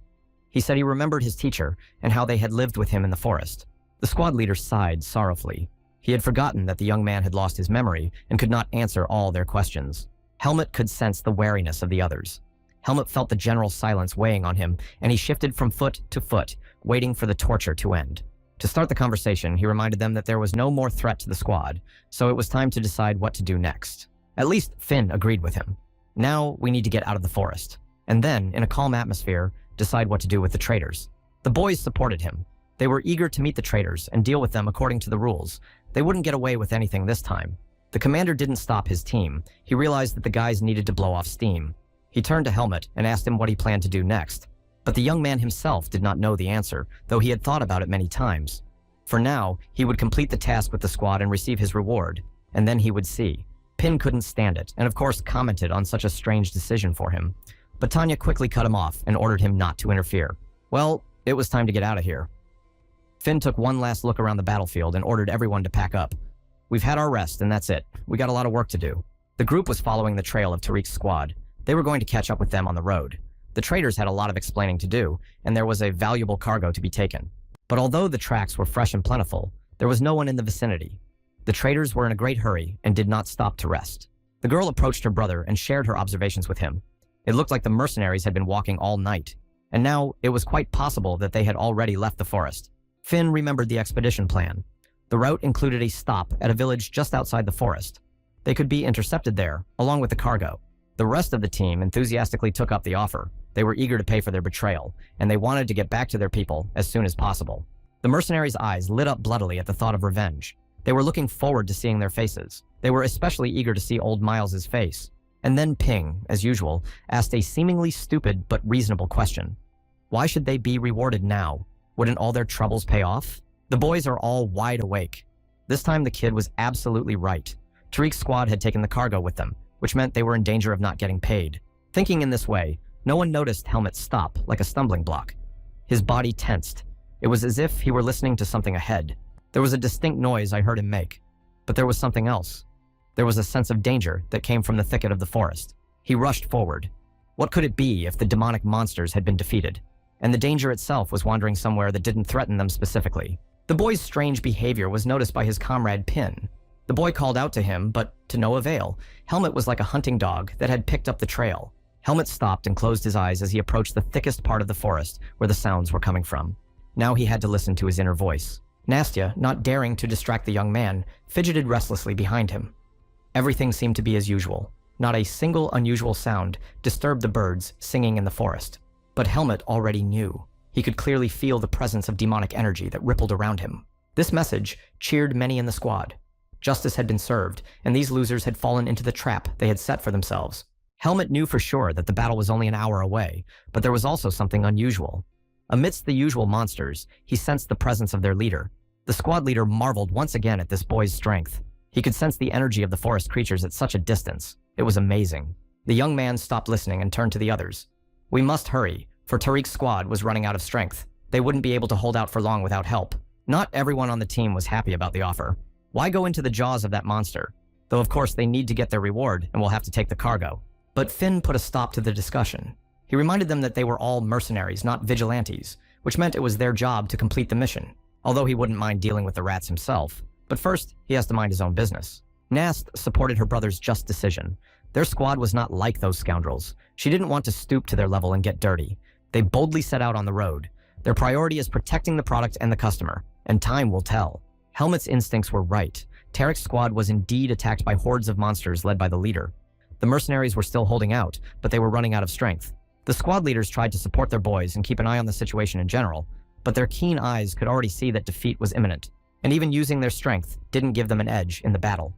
The number of monsters was so great there was no survivors left. Reflecting back the next blows, Paul reflected on the situation. It had only been one day, but the losses were too great. Something had to be done about it. Another demonic beast was defeated, but a roar sounded from behind. The new monster was even stronger and bigger than the previous one. Of course, when Paul betrayed the vanguard, he didn't think that they would be pursued as well. The hordes of monsters seemed to be constantly adding new creatures. The casualties in the squad were increasing, and the people who could still stand on their feet were badly injured. Did the monsters not have enough casualties from the vanguard squadron? His only chance of life was to escape. Of course, he was responsible for the mercenaries, but his own life was always more valuable than a dozen others. He turned to Max, the other squad leader. He looked miserable, even though he was still on his feet, but it was obvious that his strength was almost gone. In a moment, back to back with him, Paul had made up his mind. They were surrounded by squads of monsters with no end in sight. And then, in between fierce attacks, he told Max everything that came to his mind. Of course, they could have handled the creatures, but the leader was ahead of them, and no one had the strength left to fight him. It was a losing battle. Max understood without further explanation. Seeing what was going on around him, he realized that the vanguard squad was probably already destroyed. So to stay alive, there was only one way out. Another betrayal and a life in return. And now, it didn't seem so crazy. Tarek's squad leader decided that if no one found out and the betrayal itself didn't happen, their reputation would not suffer and they could hire new mercenaries. Then prepare to flee, they shouted their last command. Their order to scatter made all the participants turn around and freeze in amazement. One of the mercenaries realized what was happening and tried to stop the commander by appealing to his conscience. The men realized that they were being sacrificed to the monsters. After leaving their positions, one of the mercenaries drew his sword and rushed towards the commanders. He wanted revenge. These traitors must pay. But Paul and Max had already taken to the sky, jumping from branch to branch with agility and speed. In just a few seconds, they were out of sight. Their distress was also witnessed by Miles, who was hiding in his stall during the battle. He was shocked at what they had done, and the horror of it made sweat run down his face. In 1 minute, the man had aged seemingly 20 years. His eye sockets were sunken in. His parched lips whispered a silent prayer to the gods. The men who were beside him for protection also realized that they were doomed. The screams and the last gasps of the wounded mercenaries could be heard outside the window. Sir Miles belatedly chastised himself for trusting them. After all, people who betrayed him once would betray him again. That lesson would cost him his life. In the back of his mind, he realized that he would have to answer for abandoning the vanguard. His thoughts were interrupted by a loud crack. The planks of the roof shattered, and the fearsome face of a demonic beast appeared. Its roar filled the space around it. A huge, hairy paw appeared in front of Miles's face. He knew what it meant, and his whole life flashed before his eyes. He will be the monster's next victim, and there's no chance of escape. He already felt the claws of the beast clenching around his body, and thought with a shudder that he was doomed. And so is everyone here. It was the end, terrible and violent. He had seen it once before in his worst dream, and now his nightmare was coming true. Miles's body couldn't take the strain any longer, and he let out a scream. Terror gripped him tighter than a beast's paws. However, at the last moment, the monster sensed danger, and as if to confirm it, he heard a shout. It was the young man who ordered the man's release. His sword was naked and pointed at the heart of the beast. The leader seemed to be stunned and sensed the boy's strength and danger. They had met in battle before, and the creature knew it was doomed. Helmet approached him with all the speed he was capable of. His sword was glowing and shimmering with internal power. A gasp followed, and the monster howled in pain and terror. The blade went straight into its chest, and the wound was in terrible agony. From the impact, the beast flew far to the side, and as it fell, it left a deep furrow on the ground. The young man pursued it. The monster, stunned by the blow, raised his paw with the man in his hands. He was well aware that his opponent was too strong to argue with, so he swung around and threw his victim in Helmet's direction, hoping he'd had enough and would leave him alone. The young man caught Sir Miles on the fly and gently placed him on the ground. All this time, he kept his eyes on the leader of the monsters. Now he remembered the last words Finn had said to him before letting him go. The squad leader had been right, as usual. Then he approached Helmet with a personal request. Realizing the danger, he asked him to be the first to go on a reconnaissance mission. Finn had a bad feeling. He realized they could only hold out in battle if they were together, but he feared the commanders would betray the men. The commanders had already demonstrated that they only cared about their own lives, and they would not fight to the end. But Helmut understood without explanation. Now, looking at the casualties the squads had suffered, he realized that if he hadn't arrived in time, there would be no survivors. There was still a chance. He turned to the monster. The beast was already convinced of his strength, and now Helmut would not tolerate anyone standing in his way. This time, he would fight with all the power he could muster, and without further ado, Helmut began the fight. With quick movements, he moved from place to place, twisting the beast and not giving it a second to pause. His blade hit the target time after time. The monster, though very strong, was clumsy compared to the boy. He called the monsters from the forest to help him. He struck them down as easily as if he were swatting mosquitoes. Time after time, his sword destroyed them by the dozens. They surrounded him, and in a minute, piles of dead bodies lay around him, shielding him from the claws and teeth of the other monsters. The leader saw this picture and howled. He bared his fearsome teeth and prepared to attack. After dealing with the smaller monster, Helmut turned to the leader. He knew that this monster was much stronger, but he was still confident. He now had a good sense of his power. To win, you just have to stay alert. For a moment, their gazes met. Fierce animal and cold human ones. Only one of them would be alive today. A fierce battle had begun. Helmut fended off the monster leader's attacks and attacked himself. His sword did not stop for a second. Another of Helmut's blows struck the beast's throat, and it howled. Helmut's throat was in the beast's throat, and it howled. Jumping up, he was at the level of the monster's chest and thrust his blade to the hilt. But as he jumped up, he was surprised and disappointed. Not only did the beast not fall, but its demonic energy had clearly strengthened. How could this be? He realized that beast feeds on the demonic energy around him, and so despite his wounds, he grew stronger and stronger. The young man hesitated. His time was running out. It wouldn't be long before his vanguard comrades would catch up with him, and he would be in the midst of events. Of course, as true friends, they will rush into battle to help him, and may get hurt badly. So it's time to stop fighting this fight too. At this moment, the energized demonic beast roared even stronger and attacked Helmut. His blows, though reflected, were quite strong. The young man felt that he had to do something new that he had not yet used in combat. Of course, he had agility on his side, and that was an advantage. His movements were fast, and the beast simply did not have time to deflect the blow. The monster was getting angry and losing his temper. It was a good thing, but it wasn't enough. Something had to be done. He realized that his usual strength was not enough to finish the fight before his squad arrived, and despite his ordeal, he felt his energy surging. Then I should have pushed harder, and then the monster wouldn't hold out. With that thought in mind, he rushed into battle. The leader of the demonic beasts rushed towards him. As a predator, he felt the power of his opponent, but the native forest nourished him and did not let him become exhausted. Another fight had begun, but Helmut was in for a nasty surprise. All his efforts had been for naught. He stared at the monster in amazement. The monster, instead of getting tired, was moving even faster. Helmut made another leap. He put all his power into his movements, but he had to retreat again. He took a closer look and realized that the beast had not only become more active, but it had also grown additional claws. This was already an interesting phenomenon. And then a powerful energy column formed right above his head, and a wave of explosion rippled through the forest. He froze for a second and covered his eyes. A rumbling sound came from right inside him. Then he opened his eyes wide and stared straight at the boy. He noticed that his pupils had narrowed and changed shape. They were now snake-like. Helmut saw that with each attack, the beast did not get tired, but as if, on the contrary, was energized and became more powerful. His body was pierced by energy beams. The body of any other person would have been destroyed in the same second next to this monster. He was clearly absorbing the energy of other beasts, which meant he could fight indefinitely without being exhausted. After all, this source of power was inexhaustible. At that moment, the beast sprang its hind legs and jumped high. His movements were not chaotic. He was clearly following some kind of strategy. Then, in midair, he released his claws and bared his teeth. And with an imperceptible movement, he directed his body toward the young man. But he was alert and waiting for him with his sword.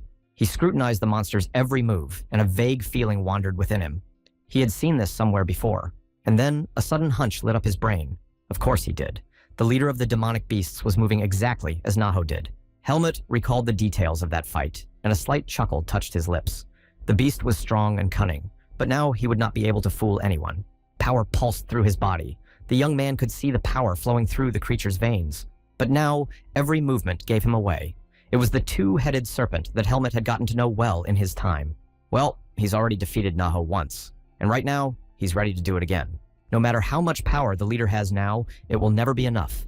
He won't be able to match Helmut's strength. Now, the young man had finally calmed down. Of course he couldn't let his guard down, but it was time to call it a day. He still had his own business to attend to. Helmut jumped high and swung his sword, delivering a crushing blow. With surgical precision, the blade sliced through the beast. A deafening noise filled the space around him. The guy's eyes glazed over with energy flashes, and everything went silent, and next to him lay the breathless body of the beast. Realizing the danger Helmet is in, having found himself alone in the very mess with monsters, the vanguard squad hastened to his aid.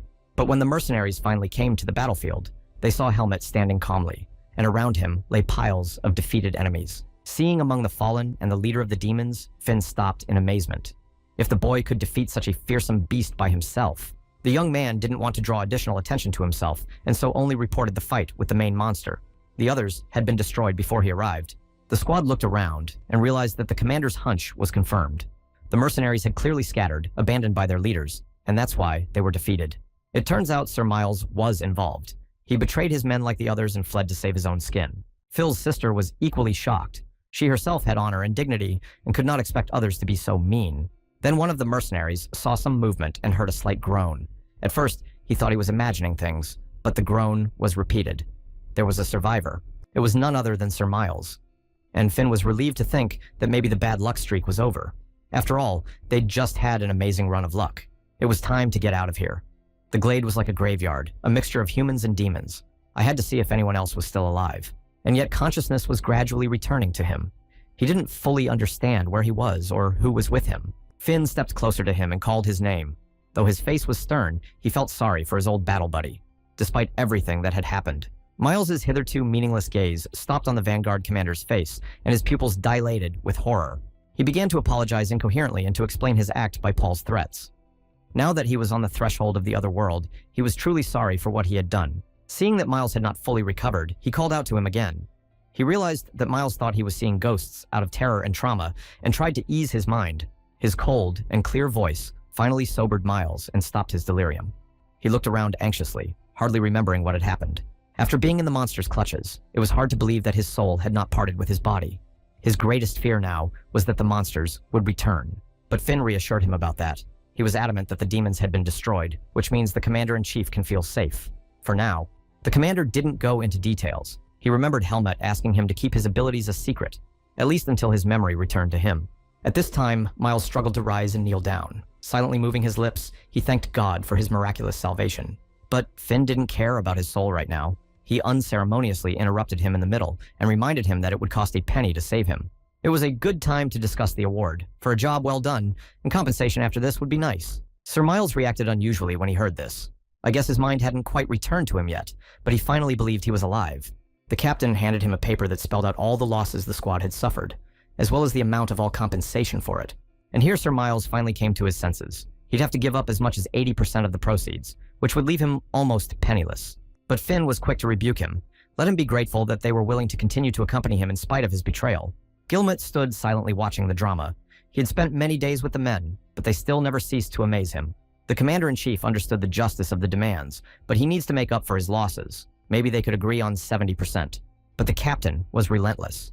Surely Miles could deliver the goods himself and make 100% profit. If he wanted the guards, then let him prepare the money. The mere thought of staying in this horrible forest made him desperate. He would give everything he had not to be alone here.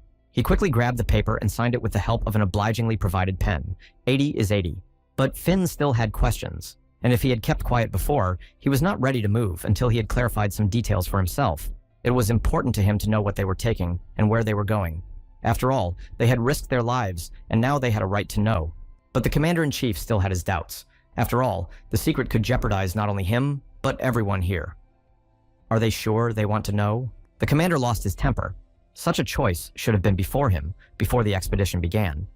It turned out that he had been treated unfairly from the beginning. Miles sighed. It was a forced measure. After all, this man had an idea of honor too, and suffered when he had to fall back on it. Well, if that's what it takes, he's willing to share everything he knows. It can't be any worse than it was. He took in more air and began his story quietly. So the customer was known in narrow circles as the Mage Atiol. But he was immediately interrupted by the mercenaries. They shrieked in surprise, for the Archmage was legendary, and of course they had heard of him. With a weary backward glance, Miles confirmed. Yes, this shipment belongs to the wizard. Now everyone should understand why he didn't want to talk about the customer before. The captain rubbed his chin thoughtfully. Of course, they didn't want the authorities to know about it when they smuggled the goods through the demonic forest. The commander-in-chief confirmed the speculation. The fact is that the cargo is being moved out of places that mages were forbidden to visit. It was the Temple of Lumen. Today, the center of government and the seat of power and authority. Over the years, their power and influence only grew, but their intentions were no longer so pure. Now, thanks to their name, they tried to subjugate the whole world, and they succeeded.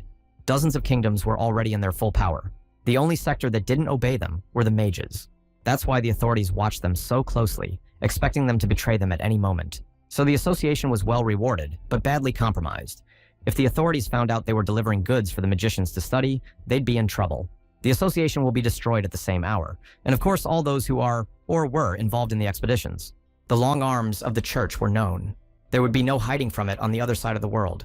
No kingdom in the world would want to quarrel with the church. Considering all the risks, the association had also long refused to go on this trip, but once Antiole saved the head of the association, and they owed them a debt. Helmut listened especially attentively to this story. He quietly approached Tanya and asked her if this magician was really so famous and powerful. That's when Sip intervened in their conversation. He confirmed that Antyllus was extremely dangerous.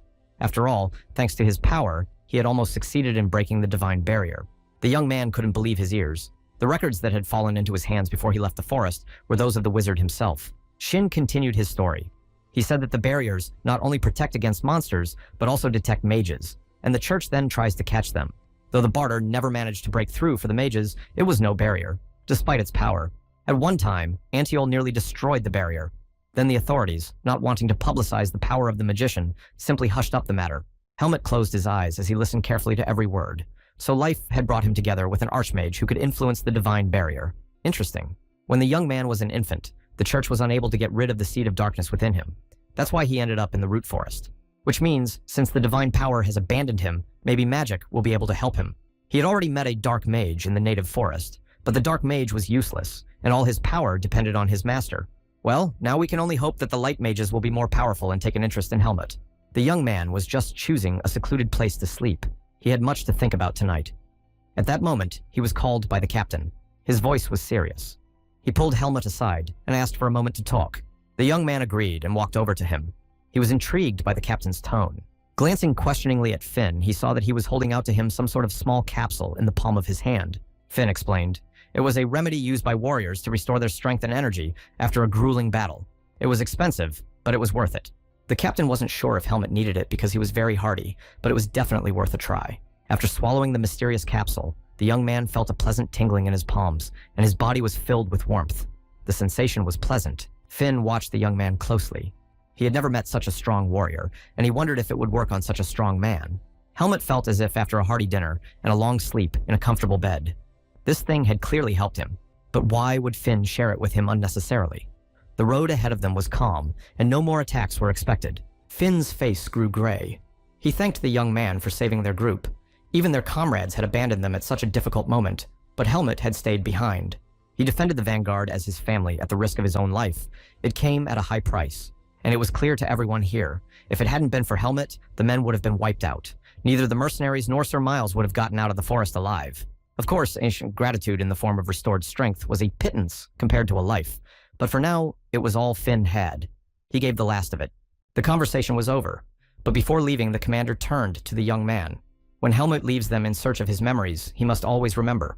Whatever happens to him and whatever help he needs, he can always count on them. The vanguard does not forget those to whom they are indebted. That means their hands, swords, and heads will always be at Helmut's disposal. But not only because the young man was their savior. They had gotten to know each other well enough during the expedition. And Finn, like the rest of his team, came to regard Helmut as a friend and comrade, and a firm handshake cemented those words. Finn didn't know how important the words were to Helmut, who had trusted people for the first time in his life, and it seemed he hadn't failed. The carts drove along the broken road, their wheels squeaking desperately. The scenery around them was depressing.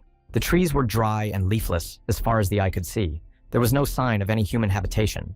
Even Sir Miles, gazing out of the carriage window at this dismal landscape, was visibly troubled and puzzled. At last, they came to a clearing in the middle of which stood an old twisted oak tree. It was the end point on the map. Finn was surprised. He'd been on hundreds of expeditions, but this was the first time he'd seen such a strange place for goods. How the magician was going to get his cargo out of here. But that wasn't the end of it. The commander-in-chief said they were contractually obligated to deliver the goods directly into the hands of the customer, which meant they'd see the magician. There were questions. The mercenaries could not believe that they would see the Archmage with their own eyes. He must have lived nearby if he would come to check the goods in person. Miles said it was better to see everything with his own eyes. Then he took out a pendant from his pocket, glowing with blue light. He got out of the carriage and walked to an old oak tree and put the pendant to it. Suddenly, the trunk of the tree split open in front of him, forming a tunnel. Everyone's mouths dropped open in amazement. It was amazing and marvelous at the same time. No one had ever seen magic work before, except for Helmet, of course, but he prudently kept silent, waiting for what would follow. The squad led by Miles went forward. The squad leader was wary. He had heard a lot about the passages and realized that they crossed time and space. But despite his awareness, he couldn't imagine that he would ever see it for real. It was only possible with an Archmage. Helmet walked beside him. He doubted the reality of what was happening, but Finn advised him to listen to his body. The air in the tunnel grew colder. At last, the tunnel ended, and they came into the light. There was a huge tower in front of them, and snow all around. A man was waiting for them in the distance. They were greeted by an old man in a long robe. It was the well-known Archmage, about whom legends have been written by the people. After a lengthy inspection, the magician gave his verdict. Everything was in order, and the Chamber of Commerce even managed to find rare items. He was satisfied with the work. Then the elder turned around and scrutinized the squad. By his reckoning, there should have been many more people. He could feel the energy of the waning life. Miles lowered his eyes and reported that they had come across a powerful demonic beast on the way. Unfortunately, the battle with it had claimed the lives of a third of the squad. The mage listened carefully to the story and sympathized with the people's loss. But he could also clearly hear the presence of dark energy.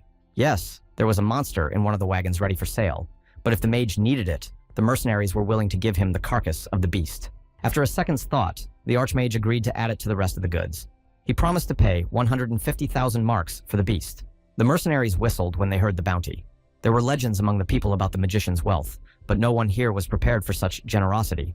Meanwhile, the Archmage ordered the goods unloaded, leaving the wagon to the mercenaries. He didn't need it. All this time, Helmet was watching the old man with a steady eye. He could clearly sense the man's strength and was amazed.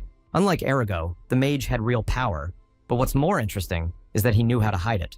The elder turned around and suddenly looked at the young man with his light blue eyes. He seemed to read his thoughts. Their sharp gazes met, and the Archmage grinned suddenly, as if he had seen something extremely entertaining to him. He approached the young man and stopped only a few steps away from him. He looked at him closely and heard his surprised muttering. Without looking away, he told Helmet that he had the power to see what others could not see, even if it was hidden deep inside. Helmet didn't like the mage's tone and innuendo. He asked him to end the conversation and turned to walk away from him. The Archmage smiled calmly and stated that the boy in front of him was extremely daring. Then his hand reached for his staff. Helmet jumped back and his hand rested on his sword. At the same time, the mage stuck his staff into the ground in their midst, and short energy waves began to emanate from it. The elder said that he knows thousands of secrets of this world and respects them, so it is useless to try to hide anything from him. Helmet heard his squad shouting from the side. The mercenaries saw what was happening and tried to come and help him, but the elder had put a barrier between them. Then he swore that he would never allow what Helmet was thinking, and the young man saw the chains binding his body. But the mage calmly explained. They were just part of the magician's oath, and now if he broke his promise, he would lose some of his powers. Now they could talk. The elder straightened up and asked why Helmet had come and what he wanted. The young man thought for a few moments. This light mage was very different from Erugo, and so it was worth trying to ask his question. But before he could even open his mouth, the mage interrupted him. He had read his thoughts again, and he knew the question the boy was so interested in. Helmet wanted to know more about what was part of him and deep inside, the seed of darkness. There was no point in hiding anything, and the young man asked boldly and frankly if he could ever get rid of the seed and become a simple man. The Archmage paused thoughtfully, as if searching for words before answering. His eyebrows shifted. There was only one answer to the question. It was impossible, and seeing the disbelief in the young man's eyes, he continued. He took a staff and began to draw life itself on the sand in front of him, and to explain its laws to this foolish boy.